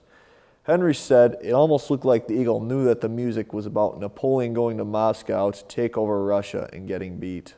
After Dan played Bonaparte's Retreat to show how the eagle danced, the volunteers decided that this eagle had to be their mascot. They pooled their dimes and bought the eagle for $2.50. That was a lot of money back in 1861. They knew Captain Perkins could not tell his volunteers they couldn't bring along the eagle mascot. Before they got to Camp Randall in Madison to be sworn in and trained, they made a perch decorated with flags. The soldiers thought of everything. The perch was slanted so that when he pooped, it would not fall to the eagle guard. They tethered him to the perch with a long leather leash. They were proud of their big young eagle. The eagle reportedly had a wingspan of 7 to 8 feet. When they got to Camp Randall, the eagle and all of his soldiers were sworn in. He was officially a soldier. To honor their president, the Eau Claire volunteers named their mascot Old Abe. Because they had an eagle mascot, the soldiers of Company C changed the name from the Badger Company to the Eagle Company. It was an honor for soldiers to carry their mascot. He had 6 eagle guards. Company C soldiers were proud of their eagle, so were the soldiers of the Union Company. Henry wrote his father was also pleased because, being crippled, he could never really qualify to go to the Civil War. The McCann eagle served in Dan's place. During the war, the McCann family did not keep track of Old Abe, as they were more concerned about the volunteers from their family or from the area who went to the war. They knew soldiers and their families, so they still heard stories about Old Abe. She's part of 39 different battles and skirmishes. Newspapers carried war stories from Missouri, Louisiana, Arkansas, Mississippi, Tennessee, Alabama, Vicksburg, and Corinth. They heard about the war when families shared about the soldiers' letters. People collected those stories and gave them to the McCann family. Some described how Old Abe faced gunfire next to the Stars and Stripes, flew above battles screaming, and flattened on command like his soldiers when they faced cannon fire. When his soldiers were worn, tired, and feeling hopeless, he gave them fun and hope. Because he would not eat spoiled meat, even when they had little food for themselves, soldiers always got minnows out of streams and lakes, captured chickens, and found rabbits. In lulls between battles, he wandered through the camp, danced to their harmonica music, stealing food from their plates and drinking from their canteens. On October 12, 1861, the regiment left for St. Louis, Missouri, where the eagle got loose and flew out of sight. Luckily, a policeman soon returned him.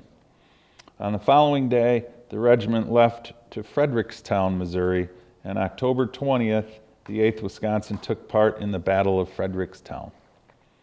During the battle, the eagle bearer, James McGinnis, was ordered to carry Old Abe to the rear of the company for safety. When the brigade took cover and laid down, McGinnis kept Old Abe on his perch. The eagle, however, imitated the men and jumped off his perch to be close to the ground. McGinnis hoisted the bird back onto his perch, but again, Old Abe took cover. After several more attempts, McGinnis gave up and let Old Abe lay down. When the brigade rose, the bird leapt back onto his perch and flapped his wings. Here is where he earned the reputation on the battlefield. On May 9th, 1862, the Eagle Company experienced its first serious battle, which was the Battle of Farmington, Mississippi, during which Old Abe spread his wings and screamed. And on May 29th, the Confederates withdrew during the night. Here's a newspaper account of the battle claiming Old Abe soared over the front lines. A bullet cut the cord and held Old Abe on his perch. About the same time the cord was cut, Old Abe was shot through one wing, cutting through 3 quill feathers, but not drawing blood. And the bearer, David McLean, was shot through his left shoulder and right leg. One of Old Abe's most famous battles was the Battle of Vicksburg, Mississippi in 1863. The reason it was so important is because the Confederates controlled the lower Mississippi with this river town. On May 22nd, General Grant started the invasion of Vicksburg. During that time, his forces suffered heavy losses, so he changed his tactic to cutting off the Confederate supply. Day and night, Union forces shelled Vicksburg.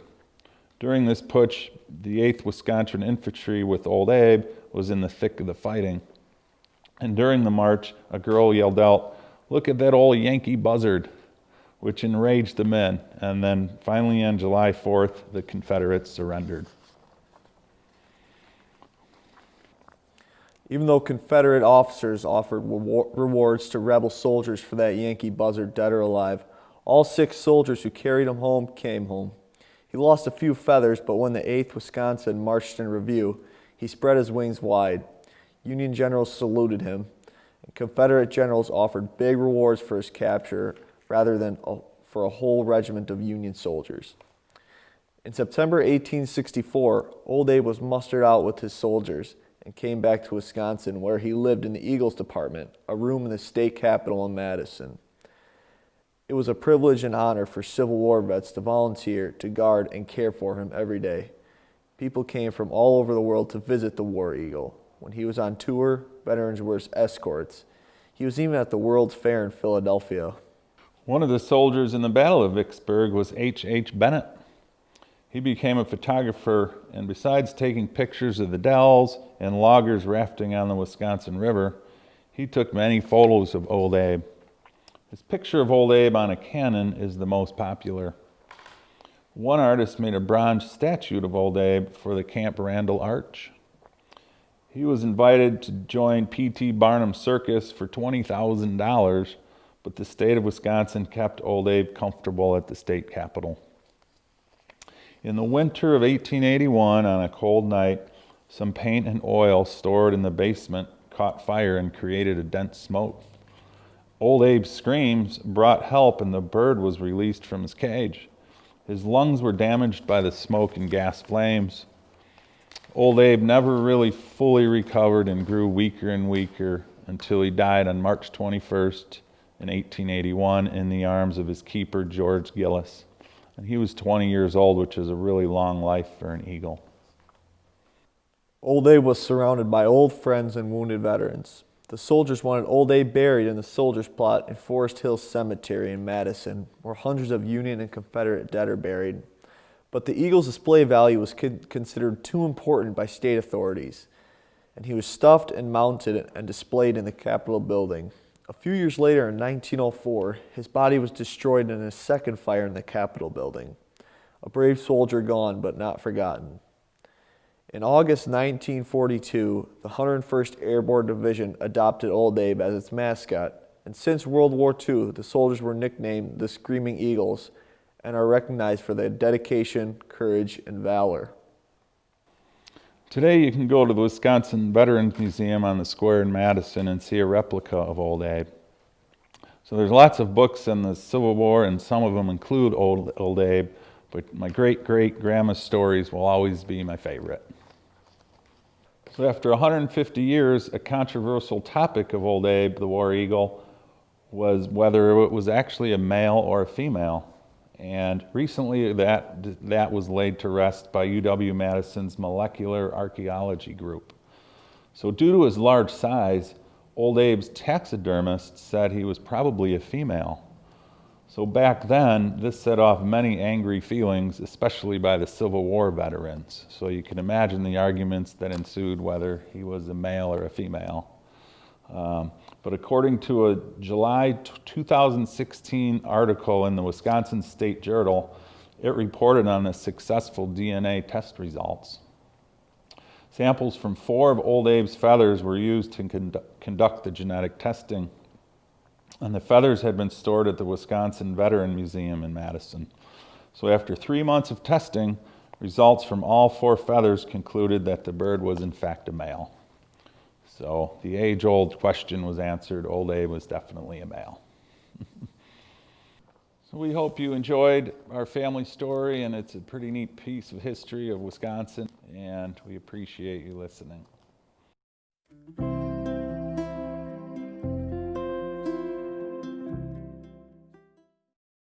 Thanks to your donations, bald eagles are back in Wisconsin, but there's still many species in need. Donate to the Endangered Resources Fund on your Wisconsin income tax form, and your gift amount will be doubled. Together we saved bald eagles. Now let's bring back the rest. A great story, and I appreciate the comments that some of you have made, and it's fun to understand our history and the interactions between us people and our surrounding wildlife.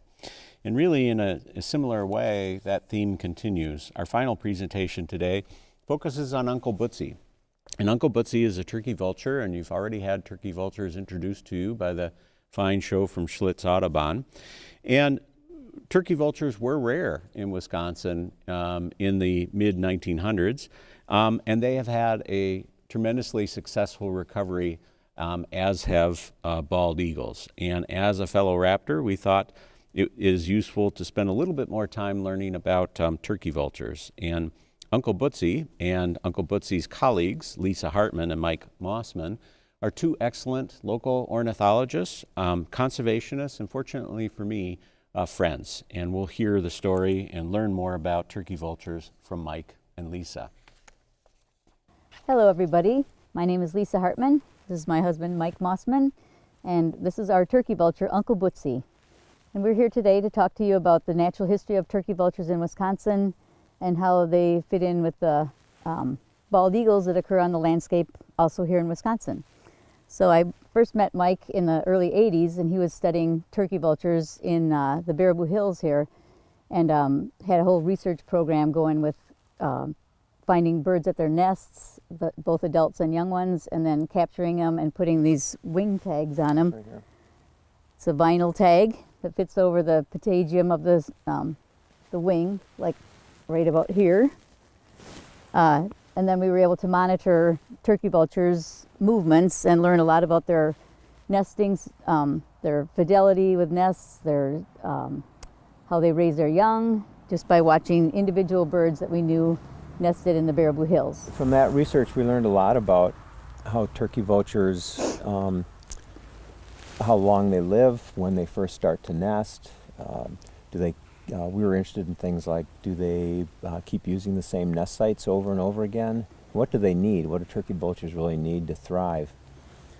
So we learned from that study with these tags that birds tend to come back to their same nests, and they also tend to keep the same mates for long time periods, and that they can start to breed when they're 2 to 3 years old at the very earliest, but probably most of them don't breed until they're older than that.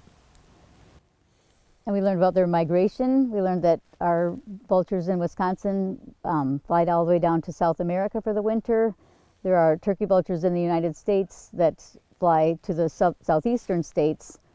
But we learned from the migration movements and the reports of these tagged birds that our vultures here pretty much all go down to South America for the winter. And I think you had one bird that was recovered in Belize. Yeah, on the way back up in migration in the spring. That was our first record, was a bird coming back up from South America in the spring, and that was the first evidence that turkey vultures anywhere in North America migrated south of the border. So turkey vultures are often confused with bald eagles and other raptors. And we're just going to say a little bit about what the difference is, especially since there's many bald eagles in this area, especially during the winter. Eagles nest in Wisconsin. They nest very commonly in Sauk County now. Since DDT was banned, bald eagle populations have really recovered. It's taken quite a while, quite a number of decades for that to happen, but it's happened. And now they're here in pretty good numbers throughout the summer, and also in pretty large numbers in the winter, concentrated where there's open water, because bald eagles primarily eat fish. And they fish a lot below the Sauk Prairie Dam, and also they feed all along the river when it's open. And they are scavengers as well as predators. The turkey vulture is only a scavenger. They only feed on dead animals. People come to Wisconsin and look to try to tell the difference between bald eagles and turkey vultures. One thing to notice is that when bald eagles are soaring, they keep their wings straight out from their shoulders, and they soar around on air currents like that, whereas turkey vultures keep their wings in above their backs in a V shape. So if you see a kind of a V shape to the bird, that's more likely to be a turkey vulture. And the bald eagles actually have a very feathered head, whereas the turkey vulture's head is featherless, except for these tiny hair-like feathers. So that in a profile or a silhouette, the bald eagle looks like its head extends quite a bit beyond its shoulders, whereas the turkey vulture almost looks like it doesn't have any head when it's soaring. So turkey vultures are very good at flying around and soaring from one air current to another, just by, if you look at Uncle Bootsy's wings here, he's got these primaries that look like fingers, and each one of those primary feathers is almost like a wing in itself. So they can use those emarginated primaries to find subtle differences in air currents and soar for many minutes at a time without flapping their wings. Right now there's a manure spreader coming by, which is a kind of a nice thing for eagles and vultures, because for both eagles and vultures, agriculture is a big source of their food, and especially in the winter when bald eagles are abundant around here, and then once the water starts to freeze up, they often move out into farm fields and feed on dead calves, dead pigs, and so on. And turkey vultures do that all year round. In fact, they often will follow manure spreaders, even looking for dead rodents or piglets or whatever might be discarded with the manure that's scraped off the barn floor. Turkey vultures, because they feed only on carrion, they don't eat anything alive, really can't withstand the winters here very much. It's hard for them to eat frozen food. We know this from the food we feed Uncle Bootsy when he's in the cage here at our place all year round. He deals pretty well with the temperature himself, but he just doesn't deal very well with frozen food. Whereas bald eagles, with their much more massive beak and massive head and musculature, can deal with that much better. So turkey vultures are generally gone during the winter, even though they've been here a little bit more in recent years with climate change and warmer winters. They're usually not around in the winter, so when you see the big raptor, dark raptor in the winter, it's very likely to be a bald eagle. In the summer is when you have the kind of confusion of the two. And bald eagles have really strong talons and strong feet, so they can actually carry their prey back to their nest, or just even carry a fish out of the water. Whereas the turkey vulture's feet are really designed for holding their dead food down on the ground while they pick away at it. And I don't know if you can get a good look at Uncle Bootsy's feet here. He doesn't have strong talons. I'm only wearing this glove because my hand is cold, and it gives him good footing, but I don't really need to wear gloves when I'm handling him. They can't grip anything, and when they feed their young, they feed on a dead carcass in the field, and then they just go back to the nest and they regurgitate the food to the young ones. So if you look at how long that middle toe is, and they really use that when they're feeding and they're stepping on food. When we watch Uncle Bootsy eat a rabbit, for example, or a squirrel, he'll open up the hide somewhere where it's weak, and then eventually using his feet, and especially that middle toe, to hold down the food. He can be very, actually delicately, totally eat that carcass, and all that's left would be the bones and the hide, which has been pulled out all the way to the ends of all the legs and the tail. That's what their feet are great for. They're also really adept on the ground. we could talk about another feature that turkey vultures have that is rare in birds, is that they have a very good sense of smell. If you look at side profile of Uncle Bootsy here, you can see right through his nostrils. There's no septum wall dividing the two nostrils. The olfactory lobe of their brain is bigger than in other birds, so they have a really good sense of smell, and they can use that smell to locate their food from quite a ways away. Other birds, like the other vulture species in the United States, like the California condor and the black vulture, don't have this good sense of smell. So in areas where they occur together, which is not Wisconsin, like black vultures will follow turkey vultures to a carcass, and then black vultures are a little more aggressive than the turkey vultures, and they'll drive a turkey vulture away from the carcass. But turkey vultures have the advantage of being able to fly earlier in the day and later in the day than a black vulture can, so they can get to carcasses sooner than the black vulture can. Let's see, there are feathers on his head. There are just tiny little hair-like feathers on his forehead and right below his eyes. I never really knew why they had those black patches of feathers below their eyes, but once a kid was in an audience program I was giving, and he said, well, that's just like the football players with the black right below, when football players put that black stuff below their eyes to keep out the glare of the sun. And when you think about how the turkey vulture doesn't have many feathers on its face, that seemed to make sense to me. You'll notice right below the eye these little white marks, or kind of like warts or something. And turkey vultures have that in the eastern part of their breeding range, or in the far west they have very few or none of those. But we think they're probably used for individual recognition among different birds. And speaking of breeding range, the turkey vulture has the widest breeding distribution in the whole Western Hemisphere of all the birds. So they nest from North America up into Canada, all the way down to Tierra del Fuego. So that's a very large breeding range, the biggest I know for any species in the Western Hemisphere.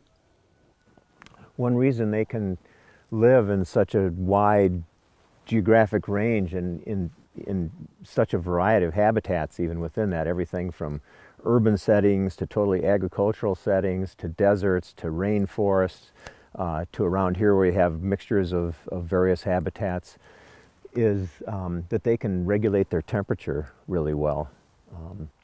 So when you look at a bird like this with a bare head and bare, pretty bare legs, like a lot of birds have, you'd think they wouldn't be able to survive the winter, but he has the ability on his head to bring up that ruff of feathers all the way up to it just barely, so it covers just behind his eyes, covers his forehead, and they can insulate themselves that way. They also can sit on their legs, and of course birds don't have a lot of, they don't have muscles down in those lower legs. They don't really have much need for blood down there, so they don't lose a lot of heat through their legs. If he's warm, he can actually lower that ruff on his face, and you can see more. It's about 35 degrees here today, so maybe he's not going to show us that, but he can actually show more of his head and neck when it's hotter out. Yeah, when he's hot, the ruff will come all the way down to his shoulders almost, and his head and neck will get real vascularized and red, and they can release a lot of heat like that. They also have this system in their wings called countercurrent exchange, where the blood going out into the wing from their arteries coming from their heart, of course, is warm, and when it comes back in from the wings, it's a little bit cooler, and it gives them a chance with this special vein and artery arrangement that they have to either protect some of that blood, some of its warmth, so they don't lose so much heat, or to, if they need to, if they're hot, to let more of that heat go. And this is by, they have two ways that the blood can come back into the body from the wing. One is a separate vein that comes in, it's not near the artery, and so when the blood comes back in that arrangement, it loses quite a bit of heat, both when the blood's going out and when it's coming back in. But if they're cold, they have another system where there's actually veins that wrap around the arteries, so that when the blood's coming back into the body, they're actually recapturing, warming the blood as it comes back in, kind of capturing the heat that would be lost by those arteries anyway. And so this is something found in nature in many ways, and we use it with chemistry and in manufacturing, this countercurrent exchange where one thing is going this way and the other thing is coming this way, and it allows you to, in this case, to save heat, and it's very efficient. And so they're very good at that. They also can defecate or urinate on their legs, and since birds don't sweat, this is sort of the equivalent of sweating, because when that evaporates, then it cools the bird down. Trying to get him to sun himself. Another way they have of releasing heat or absorbing heat is when the sun is out, they'll spread their wings out and absorb that. Uncle Bootsy does have a broken left wing, which keeps him from being able to survive in the wild. So his left wing had healed in a broken position after he was found probably hit by a car. That was 23 years ago, so he's 23 years old now. And we just feed Uncle Bootsy roadkills, things that he would naturally be eating. If we catch any mice in the house, we give them to him. We have people that help us out, which I call them carrion fairy friends that bring us dead animals. They have to meet our expectations, or our standards, I should say. Not stinky and bad, even though Uncle Bootsy would still eat something like that. Turkey vultures they've been thought to be able to smell for a long time, and for a long time it was kind of controversial whether vultures could smell or not. One experiment that people would do, Audubon did this, would take things and cover them, and dead animals, cover them, and things that were really stinky that we all knew we could smell, and see if the vulture would come down and get them. And oftentimes vultures didn't find them or didn't come down to them. But we know now that they really prefer fresh food. When people have actually hidden food, like chickens, and they put fresh dead chickens out that are hidden from view, and they put other chickens out that have been dead for 4 days, and 1, 2, 3, and 4 days, vultures can smell them all, but they prefer to come to the fresh stuff. So some of those old experiments were just using carrion that was just way too far gone. And Bootsy prefers fresh stuff as well. And one thing about picking up animals that are roadkills is we know those tend to be healthy animals. that were just in the wrong place at the wrong time. So turkey vultures have a really good immune system, and they have a very strong acids in their stomach so that they don't get sick from eating dead animals that are rotten. They've given them like 30,000 times the dose of botulism that would kill a guinea pig, and it didn't phase a turkey vulture. They have very, you mentioned the stomach acids, and they do also regurgitate pellets. They dissolve all the small bones, like if Bootsy eats a mouse or a shrew and then casts a pellet, what will be in that pellet is the hair, or maybe if it got some plant material that it ingested somehow, that would be in there as well. But all the little bones would be dissolved, which is different than if you've ever seen, for example, an owl pellet, where those bones are, you can pick apart an owl pellet and see what kind of animals it's been eating. With a turkey vulture, the bone has to be pretty big to survive its stomach, and you'll find like pig knuckles in there and things like that, but you won't find a shrew skull, even though they eat those small mammals as well. But they can succumb to lead poisoning, so we don't bring anything to Uncle Bootsy that has been shot with lead. And so other causes of mortality would be, well, being hit by cars. They can hit power lines. They hit buildings. They've been known to collide with airplanes, the propellers of airplanes. But they don't succumb to diseases too much. Probably starvation is probably the most common way that they die, when they just become, for one reason or another, not very good at hunting. And we often think, or turkey vultures are often portrayed as being lazy or indifferent, or we kind of give them these human qualities of someone who might sit and wait for something to happen rather than going out and getting it themselves. But turkey vultures are, it's not an easy life. And turkey vultures are always busy looking for food and trying to prepare for the next meal. So we could talk about their nesting. They nest in a variety of different situations. They don't build a stick nest in trees like a lot of birds do. They lay their eggs, 2 eggs, right on the ground, and the ground could be the substrate in an old abandoned building, in a cave, on a rock ledge. It could be in an elevated deer blind, or in the Baraboo Hills. We find them among tumbled rocks, in spaces among the tumbled rocks, or sometimes fissures in a cliff face. They'll be in hollow trees, or trees that have fallen that are hollow as well. But hollow trees, if it's broken off or there's a big opening, they will go right down in there and lay their eggs on the bottom, and they get up and down with their use of their beak and their wings and their feet. They can get up and down those kind of chimneys of inside trees to get down and feed their young, and then the young do the same thing to get out. So the young are hatched, and they're completely covered in white down, and they have a black face and a black beak. The down feathers, actually Uncle Bootsy does still have all those down feathers. They're just covered up by the black body feathers. So the down feathers are kind of their long johns. And as the young ones grow, pretty soon the black body and wing feathers grow over those down feathers. And it takes the baby turkey vultures about 2.5 to 3 months before they're full grown, the same size as their parents. And that's the age when they start flying around. So they start flying at about 2 months, and then within another couple weeks they're out and about flying around on their own. And they get fed by their parents, of course, all the time that they're in the nest, like Lisa said, by the adults regurgitating to them.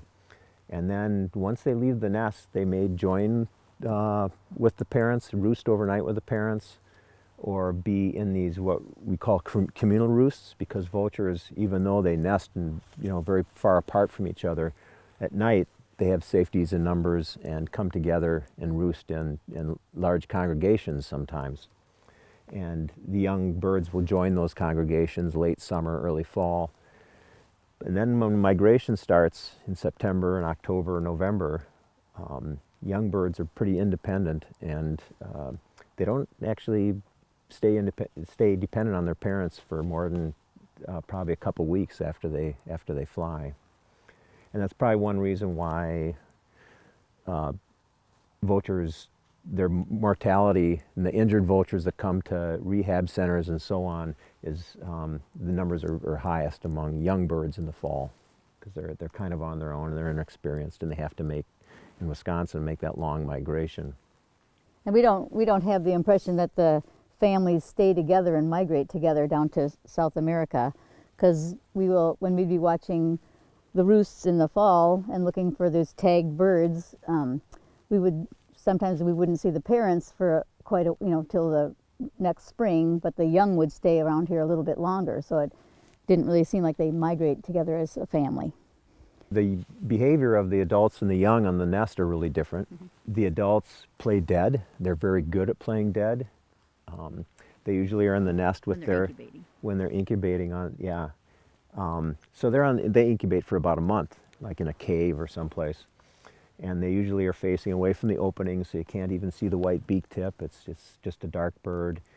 If the bird can't escape easily, say from a second entrance to the cave, when you get there, they'll play dead and they'll open their mouth without you'll even be able to see the movement, and regurgitate a little of their food, and that will smell dead. So they act dead. You can pick them up. They go into a sort of a death faint, sort of like a possum does, and they've fooled many people that way. And but we know what to expect. So that's when we would get the adult birds like that, and put the tags on them, put them back in the nest.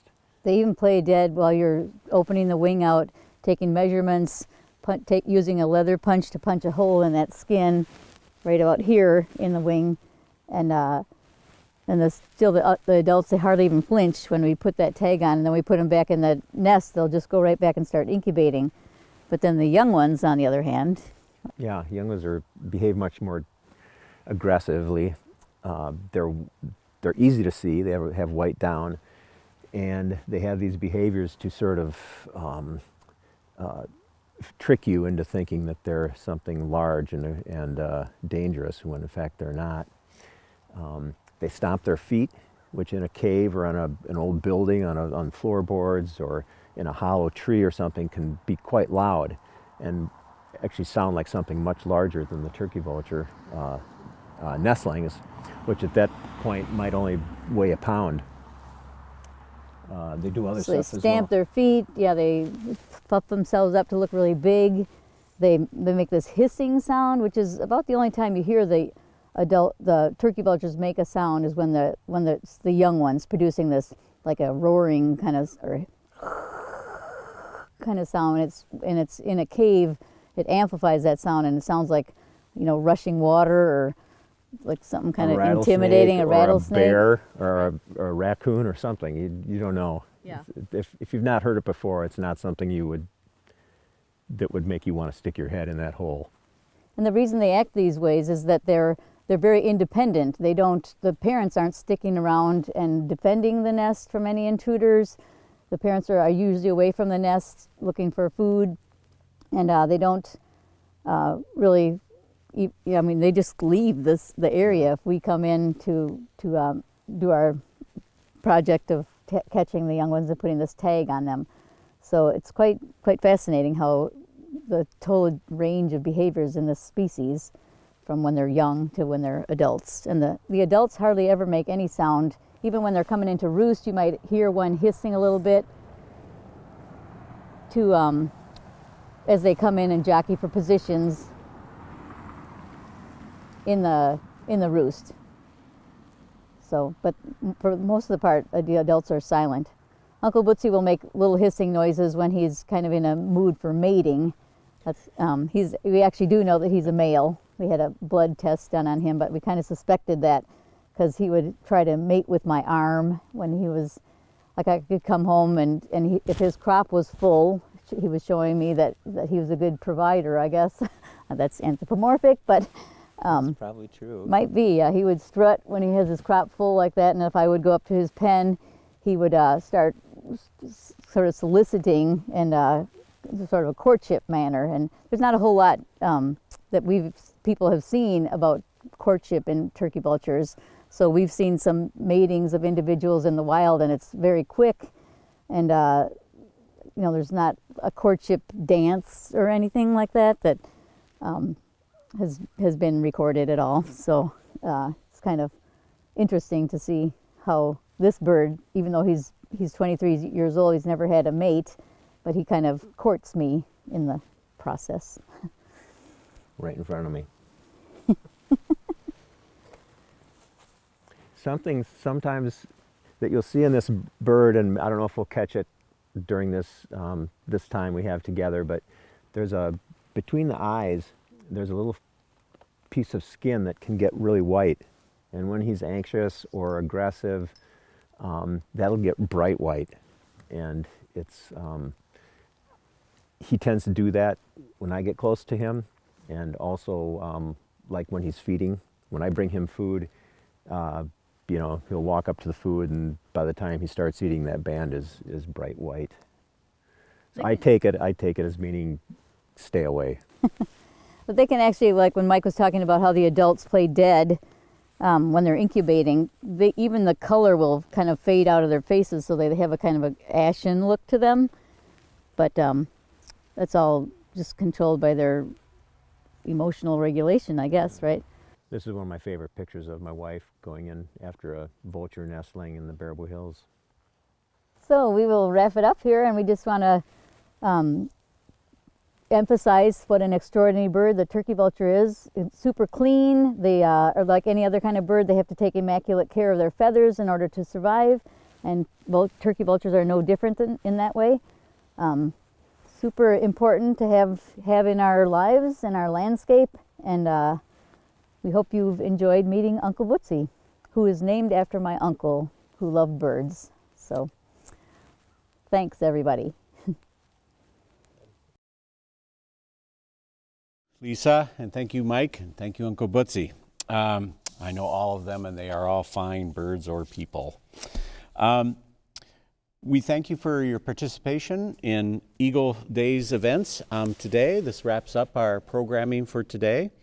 Our next program will be February 6th, and and it will start at 1 o'clock. If you want to see the schedule, you can go to www.ferrybluffeaglecouncil.org, and Ferry is spelled F-E-R-R-Y. And we welcome you to join us on February 6th. We will rebroadcast presentations by Marge, or a question and answer period with Marge Gibson, and a release that she did about 2 weeks ago of 2 adult rehabilitated bald eagles. And we will also hear about Native American perspectives on eagles and the importance of eagles in their own cultures. And I'll, of course, talk about eagle winter ecology. And I believe we'll replay Old Abe then as well. So that's the plan for our next presentation. Of course, any of the organizations that are involved in Eagle Days benefit from your donations if you care to give. For Ferry Bluff Eagle Council, you can find a donation button on our website. And we thank very much not only the co-hosts who brought to you Eagle Watching Days, but also our event sponsors of Alliant Energy and our conservation partner, Wollersheim Winery and Distillery, and all the other local businesses that have made this event possible. And thank you for your participation. We hope that you can get out there and see some eagles in the wild and appreciate the fine Wisconsin winter that we have, and we look forward to seeing you next. Thank you for coming.